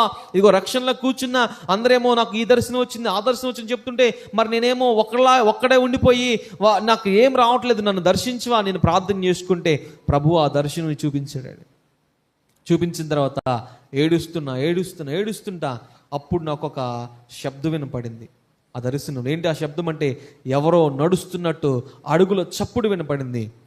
చప్పుడు వినపడగానే నాకు ఒక ఆశ పుట్టింది. అమ్మా, ఎవరో వస్తున్నారు నన్ను రక్షించడానికి, ఎవరో వస్తున్నారు నన్ను విడిపించడానికి, ఎవరో వస్తున్నారు నన్ను కాపాడటానికి అని ఒక ఆశ పుట్టింది. ఆశ పుట్టినప్పుడు ఆయన ఆ ఇంటి వరకు వచ్చారు. వచ్చి పాడుబడిపోయిన ఇల్లు అండి, అది ఎలా ఉందంటే కటిక చీకటి, బాగా కటిక చీకటి, అసలుకి భయంకరమైన కటిక చీకటి. ఆ కటిక చీకటిలో ఆ ఒక పాడుబడిపోయిన ఇంటికి 2 గుమ్మాలు ఉన్నాయి. 2 గుమ్మాలు ఉంటే ఆయన ఎవరో వచ్చాడు, నన్ను ఆ లోపల కూర్చుని ఎక్కులు బట్టి ఏడుస్తుంటే ఆ వచ్చిన ఆయన ఏం చేశాడంటే ఈ ఎడం చేత్తో ఒక తలుపు ఇలా తీశాడు. ఇలా తీయగలని నేను అలా అన్నయ్య ముసలి కూర్చున్న చోట కూర్చుని ఏడుస్తుంటే ఇలా వచ్చి ఈ చేత్తో ఇలా తీయగలనే ఈ వెలుతురులో ఏమైందంటే అటుపక్కగా అలా పడింది. ఇంకో చేత్తో ఈ రైట్ హ్యాండ్తో ఈ డోర్ తీయగలనే ఏమైందంటే ఫస్ట్ లెఫ్ట్ హ్యాండ్ ఇలా తీశారు, తర్వాత ఇలా తీయగలనే ఇక ఆ గది ఎలా ఉందో తీయండి ప్రియ దేవుని బిడ్డరా, కట్టికి చీకటి కదండి, అసలు కట్టిక చీకటి అంతా ఎలా ఉందంటే నేను చూడలేనంత ప్రకాశవంతమైన వెలుగు. హల్లెలూయా, హల్లెలూయా. ఎప్పుడైతే ప్రియ దేవుని బిడ్డలారా నేను పాపిని, నన్ను క్షమించు ప్రభువా అని నేను అడిగానో, ఇదిగో నేను పుట్టిన కానించి నేను నా తల్లి తండ్రి పాపము ద్వారా నేను జన్మించిన వాడిని. అందుకే దావీదు అంటాడు కదా, నేను పాపంలో పుట్టిన వాడిని, నేను పాపంలో పెరిగిన వాడిని, నా తండ్రి యొక్క కలయిక ద్వారా వారి పాపము ద్వారా నేను జన్మించిన వాడిని కనుక నీవు నన్ను పరిశుద్ధపరచు. నేను ఏడుచ్చా, కన్నీరు గారిచ్చా, నా ప్రభు విన్నాడు, వచ్చి నాకు ఆ రోజున రక్షణ కలుగు చేశాడు. ఎందుకంటే పాపం అనే ఊబిలో పడిపోయి కారాంధకారమైన చీకటిలో ఇదిగో కొట్టుమిట్లాడుతున్న వ్యక్తిని నన్ను రక్షించాడు. ఆయన ఒక వెలుగు ద్వారా నన్ను రక్షించాడు. నా అనుభవం నేను చెప్పగలుగుతున్నా. మరి నీవు బాప్తిసం తీసుకునే నువ్వు అనుభవంలో ఉన్నావా? మారు మనసు అనుభవం నీకుందా? ఒకసారి ఆలోచించండి. అనుభవాలు అవసరం. అందుకనే మన పితరులు అంటే మన వాళ్ళు ఏదో సామెత చెప్తారు కదా, మన ఇంట్లో పెద్దవాళ్ళు లేకపోతే ఎదుతలు తీసుకొచ్చి ముందు పెట్టాలంటారు కదండి. అంటే అనుభవాలు అవసరం అండి. ఆ అనుభవాలు లేకపోతే నువ్వు క్రైస్తవుడు ఎలా అవుతావు? అసలుకి ఈరోజున ప్రార్థన అనుభవం లేకపోతే, కన్నీరు గార్చే అనుభవం లేకపోతే, రోధించే అనుభవం లేకపోతే, విలపించే అనుభవం లేకపోతే, దర్శనాలు పొందుకునే అనుభవం నీకు లేకపోతే, ప్రవచన అనుభవం నీకు లేకపోతే అసలు నువ్వు క్రైస్తవుడు ఎలా అవుతావు? అసలు క్రైస్తవుడు ఎలా అంటారండి? మనం అన్యులు చేసినట్లే మనం చేయొచ్చా? ఏమండి, ఒక ఆవును నేను గమనిస్తా, మన చర్చిలే కదలే బయట ఆమె, అసలు ఆమె ఆదివారం వస్తే అబ్బో ఎన్ని కన్నీరు గారుస్తుంటే, మళ్ళీ ఆదివారం అయిపోయిన తర్వాత సోమవారం ఏం చేస్తుంది అనుకున్నా? 3 బొట్లు పెడుతుంది. ఎక్కడ పెడుతుంది? 3 బొట్లు ఎక్కడ పెడుతుంది చెప్పండి? మీరు స్త్రీలు కదా. ఇంకోటి ఏంటంట? 3 అంట. నేను అన్నాను ఇంకొక మొహం నిన్న పెట్టుకోపోయామ్మా అన్న. అలా అది కాదండి. మళ్ళీ అసలు ఆదివారం వస్తావు, నువ్వు బల్లో చేతులు వేస్తావు, ప్రభు యొక్క శరీరము, ప్రభు యొక్క రక్తం తీసుకుంటావు, మరి సోమవారం ఏంటి? ఇది వింత ఆచారం. అది కాదండి క్రైస్తవ్యం అంటే. క్రైస్తవ్యం అంటే క్రీస్తు కొరకు నువ్వు ఎలా ఉండాలంటే నీ సజీవ యాగంగా ప్రభువుకి అర్పించాలి. హల్లెలూయా. అందుకని ప్రియ దేవుని బిడ్డలారా, ఇక్కడ రాయబడిన మాట ఏంటంటే ప్రభు అన్నాడు కదా, ఆయన రక్తం మనల్ని ఏం చేస్తుందంటే పాప క్షమాపణ మనకు కలుగు చేస్తుంది. హల్లెలూయా, హల్లెలూయా. అందుకని ప్రియ దేవుని బిడ్డలారా, ఈ వ్యక్తి అన్నాడు కదా, ఐ యామ్ షీ. నువ్వు ఆ స్త్రీవైతే అయి ఉండొచ్చు, నేను అతన్ని కాదు. ఇదిగో అతను గొప్ప సాక్ష్యం ఇస్తున్నాడు. నా తల్లి చేసిన కన్నీటి ప్రార్థన ద్వారా నేను పరలోక రాజ్యానికి కొట్టుకుని వచ్చా. ఏమన్నాడు కదా, నా తల్లి చేసిన ప్రార్థన ద్వారా ఆ కన్నీటి ప్రవాహముతో నేను నా పరలోక రాజ్యానికి, నా తండ్రి దగ్గరికి కొట్టుకుని వచ్చా. మరి ఈ రోజున నీవు కన్నీరు గారుస్తున్నావా? నీవు కన్నీరు గారిస్తే ప్రకటన గ్రంథంలో 21:4 రాయబడింది కదా, ఆయన నీ ప్రతి బాష్ప బిందువులను ఏం చేస్తాడంట? దాస్తాడు. ఆయన నీ ప్రతి బాష్ప బిందువును తుడుస్తాడు. ఆ కన్నీటిని ఆయన వెలకడతాడు, ఒక బుడ్డిలో దాస్తాడు. నువ్వు అనుకోవచ్చేమో చీటికి మాటికి ఏడ్చి నీ కన్నీటి విలువ నువ్వు కోల్పోవద్దు. నువ్వు ఏడిస్తే ఎవరి కొరకు ఏడవాలి తెలుసా? ఏమండి, నువ్వు ఏడిస్తే ఎవరి కొరకు ఏడవాలంటే క్రీస్తు కొరకు ఏడవాలి. అందుకని యేసు ప్రభువు అన్నాడు కదా, అమ్మ నా కోసం ఏడవకండి, మీకోసం మీ పిల్లల కోసం ఏడవనండి. దాని అర్థం ఏంటంటే ప్రియ దేవుని బిడ్డలారా, ఇదిగో మీరు నా కోసం ఏడవలసిన పని లేదు. మీ బిడ్డల గురించి, మీ కుటుంబం గురించి అంగలార్చండి, కన్నీరు గారవండి, రోధించండి, ఏడవండి, విలపించండి, ప్రభు మందిరంలో రండి అని కేకలు వేస్తున్నాడు. ప్రభు చెప్తున్న మాట్లాడి ప్రియ దేవుని బిడ్డలారా, ఇక్కడ మనకేం కావాల్సిందంటే ప్రియ దేవుని బిడ్డలారా ఏంటంట? మారు మనసు, తర్వాత పాప క్షమాపణ. 2 విషయాలు చెప్పుకున్నాం. ఏంటంట? మారు మనసు ఎలా వస్తుందంటండి? ఎలా వస్తుందండి? యేసు ప్రభువారిని మనం చూడాలి, కనుగొనాలి, ఆశ ఉండాలి. అలా ఉంటేనే మనకు మారు మనసు కలుగుతుంది. మారు మనసు తర్వాత పాప క్షమాపణ. జక్కయ్య వచ్చాడు కదా, అంటున్నాడు కదా, ఇదిగో నేను అంతకుముందు భయంకరమైన వ్యక్తిని, ఇప్పుడు నువ్వు నన్ను కనుగొన్నావు కదా, నేను క్షమించబడాలి. ఇగో ఒప్పుకున్నా, నేను పాపినే, ఇగో ఈ పాపిని క్షమించువా అని ఎప్పుడైతే యేసుప్రభు పాదాలు పట్టుకున్నాడు, యేసుప్రభు అతని గురించి ఒక గొప్ప సాక్ష్యం, ఇతను కూడా అబ్రహాము కుమారుడే, ఇంటికి రక్షణ వచ్చింది. అందుకని ప్రియ దేవుని బిడ్డలారా, ఇంకో మాట చెప్పినమ్మ నేను ముగించేస్తాను. చూడమ్మా, మొదటి తిమోతి నేను ముగించేస్తాను, సమయం అయిపోయింది. మొదటి తిమోతి 1 అధ్యాయము 13 నుంచి చదవము ఒకసారి.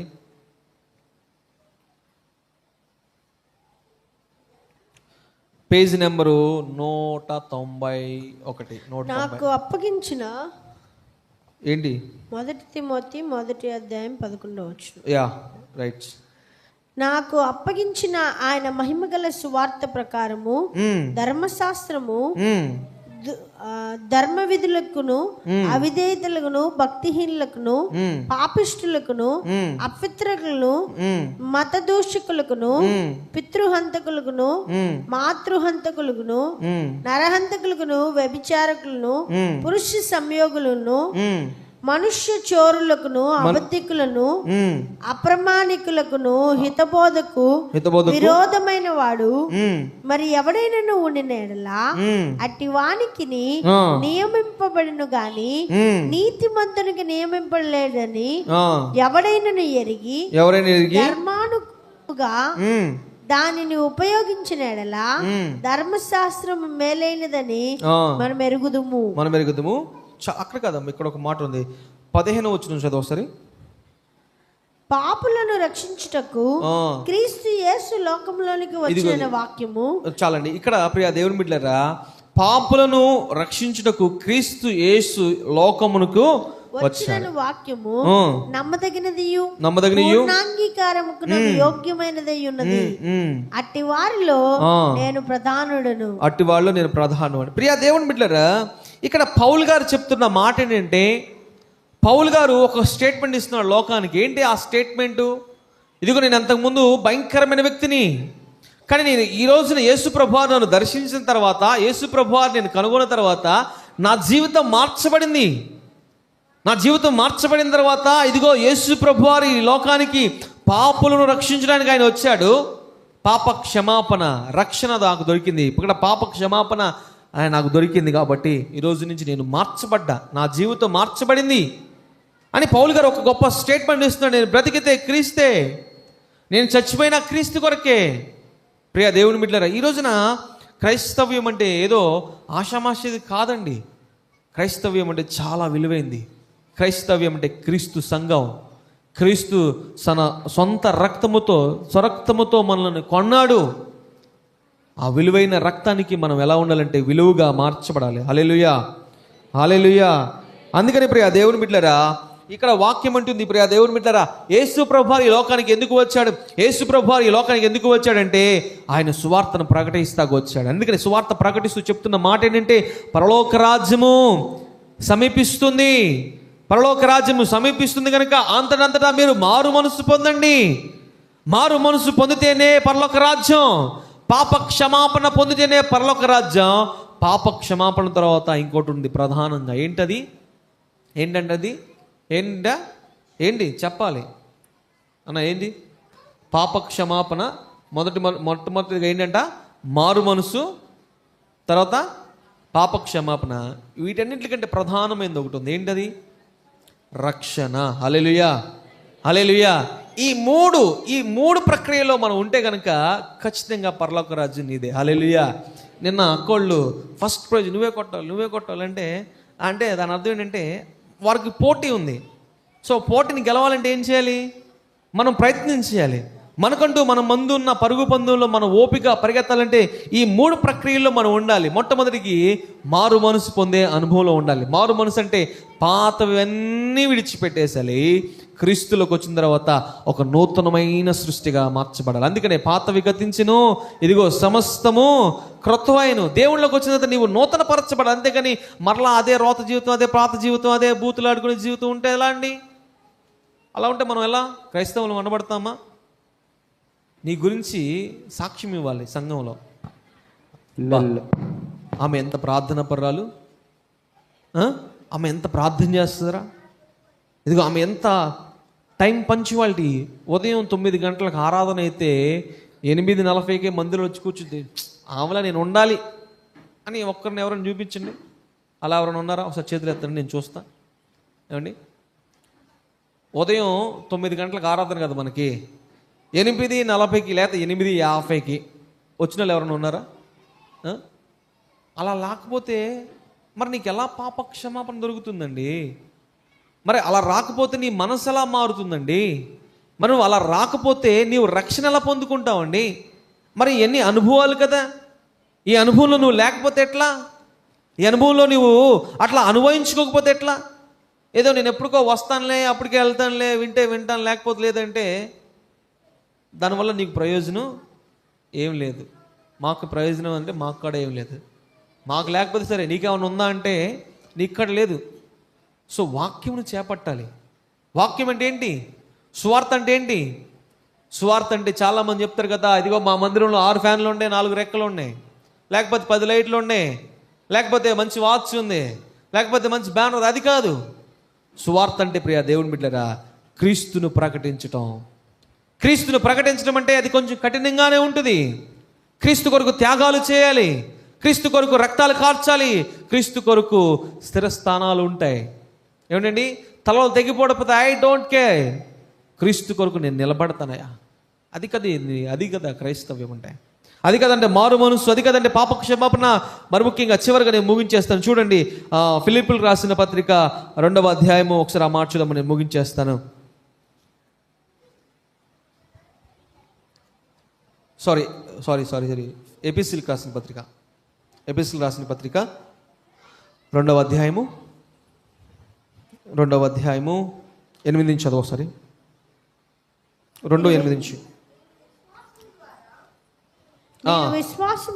మీరు విశ్వాసము ద్వారా కృపచేతనే మీరు కృపచేతనే రక్షించబడి ఉన్నారంట. హల్లెలూయా.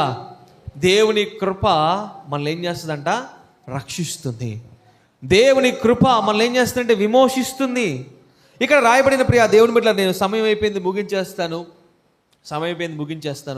ఇక్కడ రాయబడింది అంటుంది కదా, దేవుని కృప చేతనే మనం ఏం చేయబడతాం అంటే రక్షించబడతాం.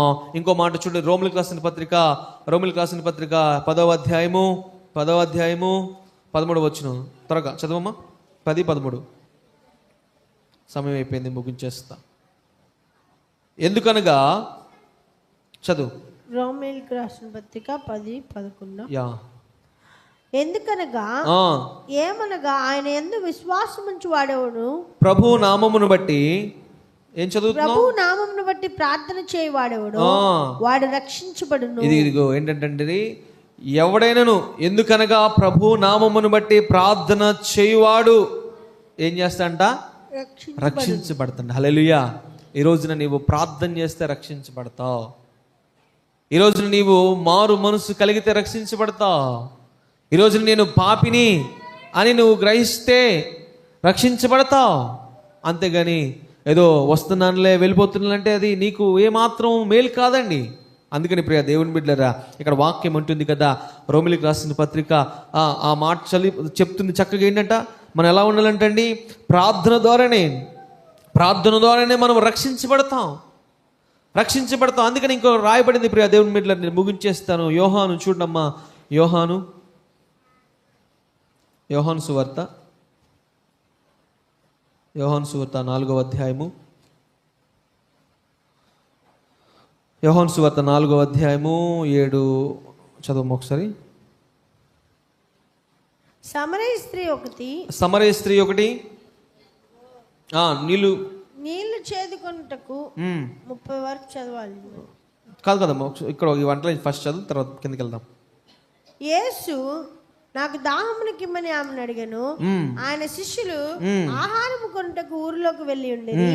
ఆ సమరయ స్త్రీ, యూదుడివైన నీవు సమరయ స్త్రీవైన నన్ను దాహమునకిమ్మని ఇలాగూ అడుగుచున్నావు అని ఆయనతో అనను.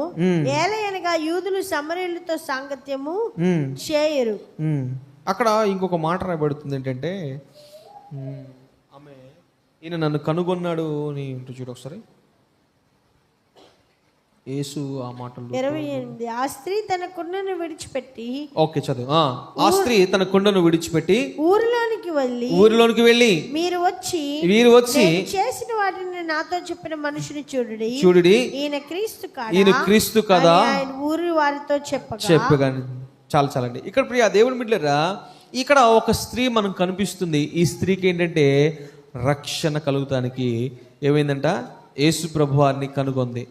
యేసు ప్రభువారిని ఎప్పుడైతే ఆ స్త్రీ కనుగొని, ఎప్పుడైతే యేసు ప్రభువారు ఆమెతో మాట్లాడాడో, ఆమె హృదయ అంతరంగములను యేసుప్రభు వారు తెలుసుకున్నాడు కాబట్టి యేసుప్రభు వారు ఆమె గురించి మాట్లాడుతున్నామ్మా, ఇదిగో నీవు ఇలా ఉన్నావు కదా, నీవు ఇలా ఉంటున్నావు కదా, నీవు ఇలా చేస్తున్నావు కదా అంటే ఆమె ఆశ్చర్యపడి, అవునయ్యా ఇదిగో నేను ఇలా చేస్తున్నా, ఏదో నాకు గతి లేక నేను ఇలా చేస్తున్నా, కానీ ఈరోజు నుంచి నా జీవితాన్ని నేను విడిచిపెట్టేస్తా, ఇదిగో ఈ రోజు నుంచి నేను విడిచిపెట్టేస్తా. చెప్పుకున్నాం కదా, ఈ వాక్యం పోయిన వారం చెప్పుకున్నాం కదండి. ఆమె ఏం చేసిందంట, ఆమె కుండ విడిచిపెట్టేసి ఊరిలోనికి పరిగెత్తింది. ఈరోజు నీవు కూడా నీ అనుభవాలు ఎలా ఉండాలంటే, పాపమును విడిచిపెట్టాలి, లోకాశలను విడిచిపెట్టాలి, లోక సంబంధమైన వాటిని విడిచిపెట్టాలి, ఆచారాలు విడిచిపెట్టాలి. చాలామంది క్రైస్తవులేనండి, క్రైస్తవులే, అన్యులు కాదు. అన్యులైనా కొంచెం వాళ్ళు భక్తిగా ఉంటున్నారు, కానీ క్రైస్తవులోనే ఎలా ఉంటుందంటే వారు ఏం చేస్తారంటే ఏదో ఆరాధన అయితే ఆరాధనే, భక్తి అయితే భక్తి, యేసుప్రభువారే, కానీ మిగతా సమయంలో ప్రభువును మహిమపరిచే దాఖలాలు ఎక్కడ కనిపించట్లా, ఇంకా ఉన్నట్లా. కంప్లీట్గా అసలు ఏంటో మారిపోతుంది. కానీ ప్రియా దేవుని బిడ్డలారా, ఇక్కడ దేవుని వాక్యం ఉంటుంది, ప్రియా దేవుని బిడ్డలారా, మనం విడిచిపెట్టాలంటే, విడిచిపెడితేనే మనకేం కలుగుతుందంటే రక్షణ కలుగుతుంది. ఒకసారి అపోస్తుల కార్యంలో 16వ అధ్యాయము ఆ మాట చెప్పి నేను ముగించేస్తాను. అపోస్తుల కార్యంలో 16వ అధ్యాయము 25వ వాక్యం చదవము ఒకసారి. 16:25 త్వరగా. అయితే మధ్యరాత్రి వేళ దేవునికి ప్రార్థించు కీర్తనలు పాడుచుండిరి, ఖైదీలు వినుచుండిరి.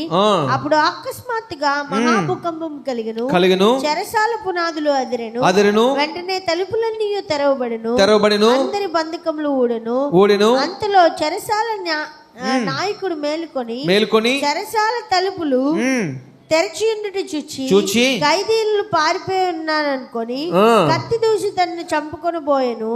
అప్పుడు సౌలు పౌలు, నువ్వు ఏ హాని చేసుకునవద్దు, అందరము ఇక్కడే అన్నావు అని బిగ్గరగా చెప్పాను.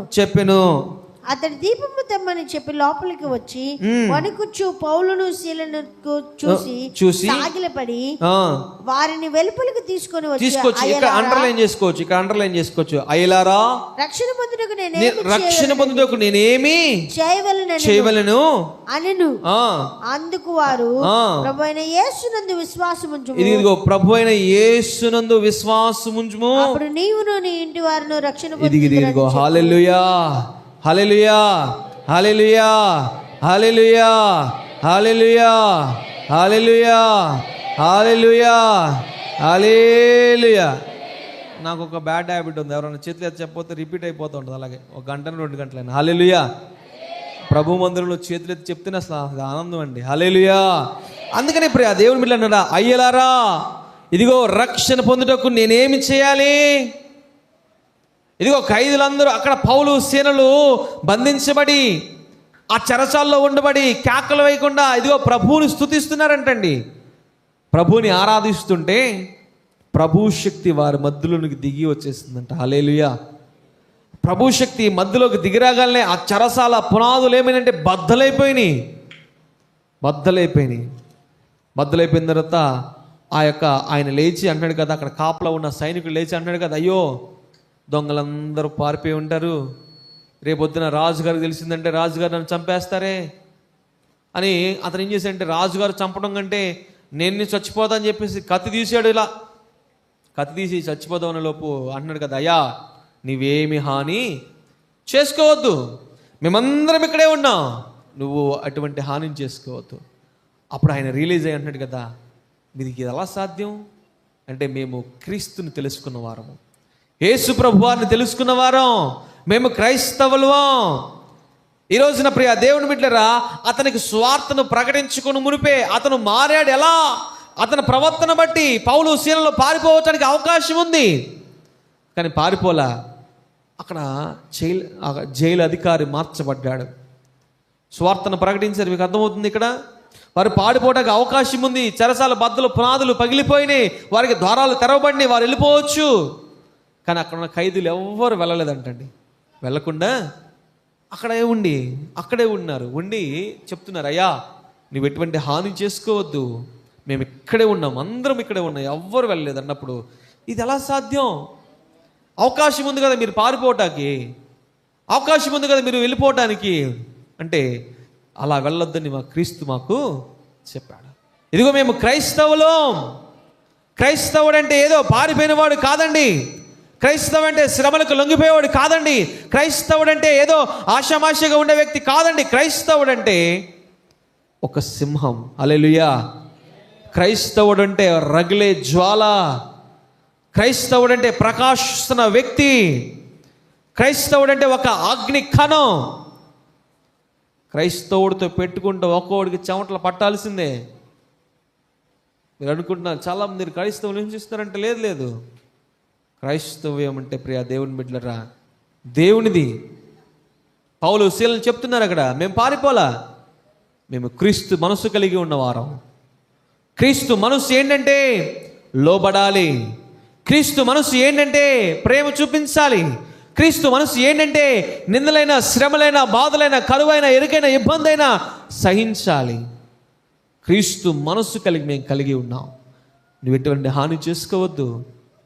అతను మనసు మారింది. అక్కడ అంటున్నాడు కదా, అయ్యా ఇక మీరు ఎంత గొప్ప సాక్ష్యం కలిగి ఉన్నారా, మీరు ఇంత గొప్పవాడా మీ దేవుడు, మీ దేవుడు ఇగో మీరే ఇంత గొప్ప మనసు కలిగి ఉంటే మరి మీ దేవుడు ఎంత ఉన్నతమైన వాడు.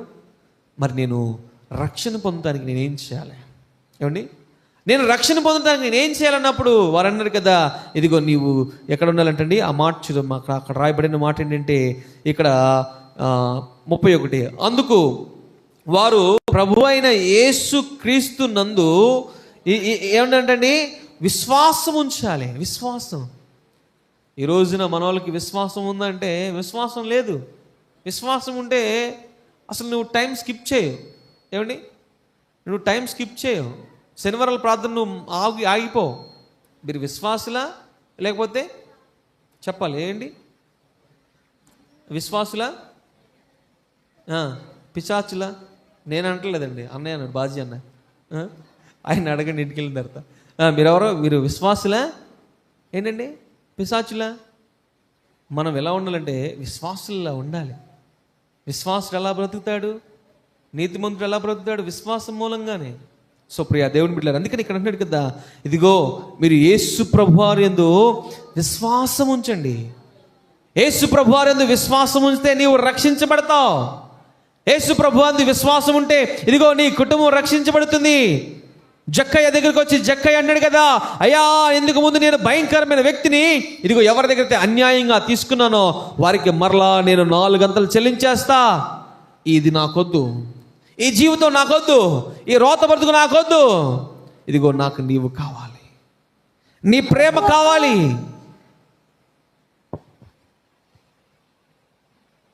హల్లెలూయా, హల్లెలూయా. అందుకని చెప్తున్నాడు కదా, ఇదిగో నాకు ఏమొద్దయ్యా, నీతో నేను ఉంటానయ్యా, నీవు నాతో ఉంటే చాలు. ఈ లోకం నాకు అక్కర్లా, ఈ లోక భోగం నాకు అక్కర్లా, విలాసవంతమైన జీవితం నాకు అక్కర్లా, నీతో ఉంటే చాలు, నీతో ఉంటే చాలు.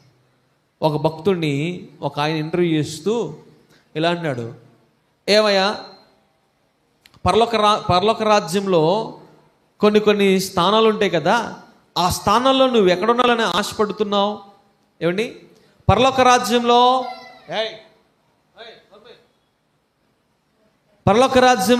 కొన్ని స్థానాలు ఉంటాయి కదా, ఆ స్థానాల్లో నువ్వు ఎక్కడ ఉండాలని ఆశపడుతున్నావు అన్నప్పుడు ఆయన ఒకే ఒక మాట చెప్పాడు. ఏంటి ఆ మాట అంటే, నా యేసయ్య ఎక్కడైతే ఉంటాడో నేను అక్కడే ఉంటా. హల్లెలూయా. నా యేసయ్య ఎక్కడైతే ఉంటాడో నేను అక్కడే ఉంటా. అది నరకమైనా కావచ్చు, లేక పరలోకమైనా కావచ్చు. నా యేసు ప్రభువారు ఎక్కడ ఉంటాడో నాకు అక్కడే ఆనందం అండి. నా యేసు ప్రభువారు ఎక్కడ ఉంటాడో నాకు అక్కడే సంతోషం అండి. నా యేసయ్య ఎక్కడ ఉంటాడో నేను ఆయనతో ఉండటమే నాకు ఆనందం అండి.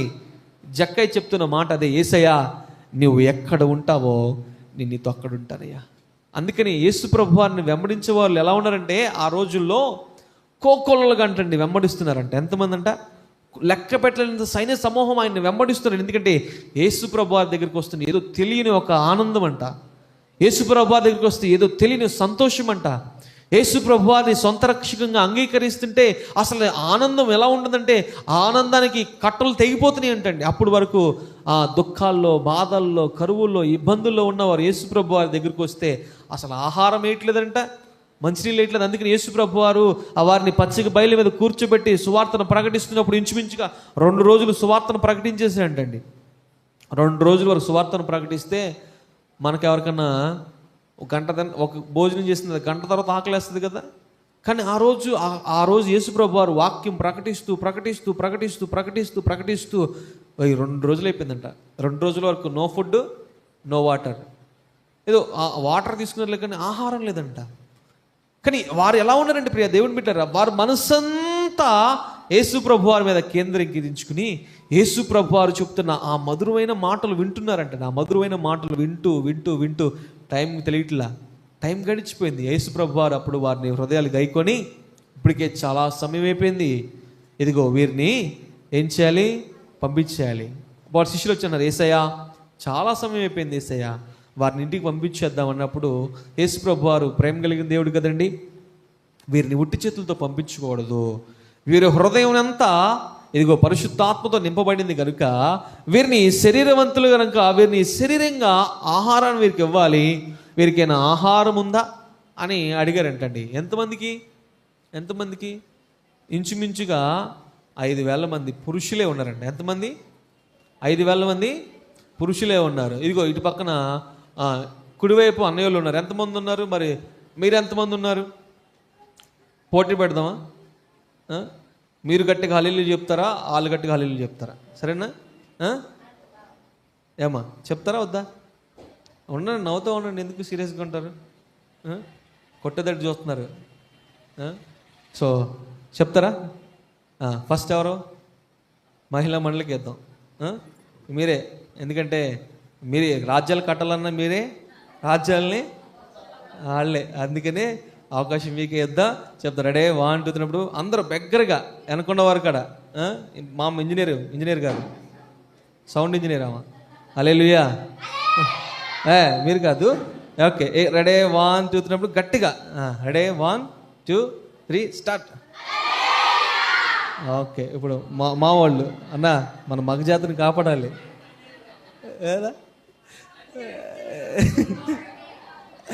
ఓకే, ఇప్పుడు మనం చూపించాలి. Ready 1 2 3 start. ఆహా, మామూలుగా లేదుగా, దద్దరు వెళ్ళిపోయిందండి. అదండి నిజంగా మేము లేకపోతే మీరు ఎక్కడున్నారని చెప్పండి. సో మేము మీకు శిరసై ఉన్నాం. సో అందుకని ప్రియ దేవునిట్లరా, అందుకనే మనం ఎలా ఉండాలంటే దేవుడి ముందు ఆనందించాలి. ఈ ఆనందం ఎలా దొరుకుతుందంటే లోకంలో దొరకదు ఈ ఆనందం. లోకంలో ఎవరెవరండి ఆనందం? మనం మారు మనసు పొందితేనే చక్కటి ఆనందం, పాప క్షమాపణ కలిగి ఉంటేనే చక్కటి ఆనందం, మరి ముఖ్యంగా రక్షణ కలిగి ఉంటేనే మహానందం. హల్లెలూయా, హల్లెలూయా.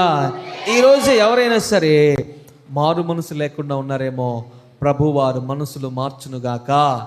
ఎవరైనా పాప క్షమాపణ లేకుండా ఉంటున్నారేమో, పాప క్షమాపణ కలిగి జీవింతురుగాక. ఎవరైనా రక్షణ లేక ఉన్నారో యేసు ప్రభువారు వారికి వారి కుటుంబాలకి రక్షణ కలుగు చేయనుగాక. హల్లెలూయా.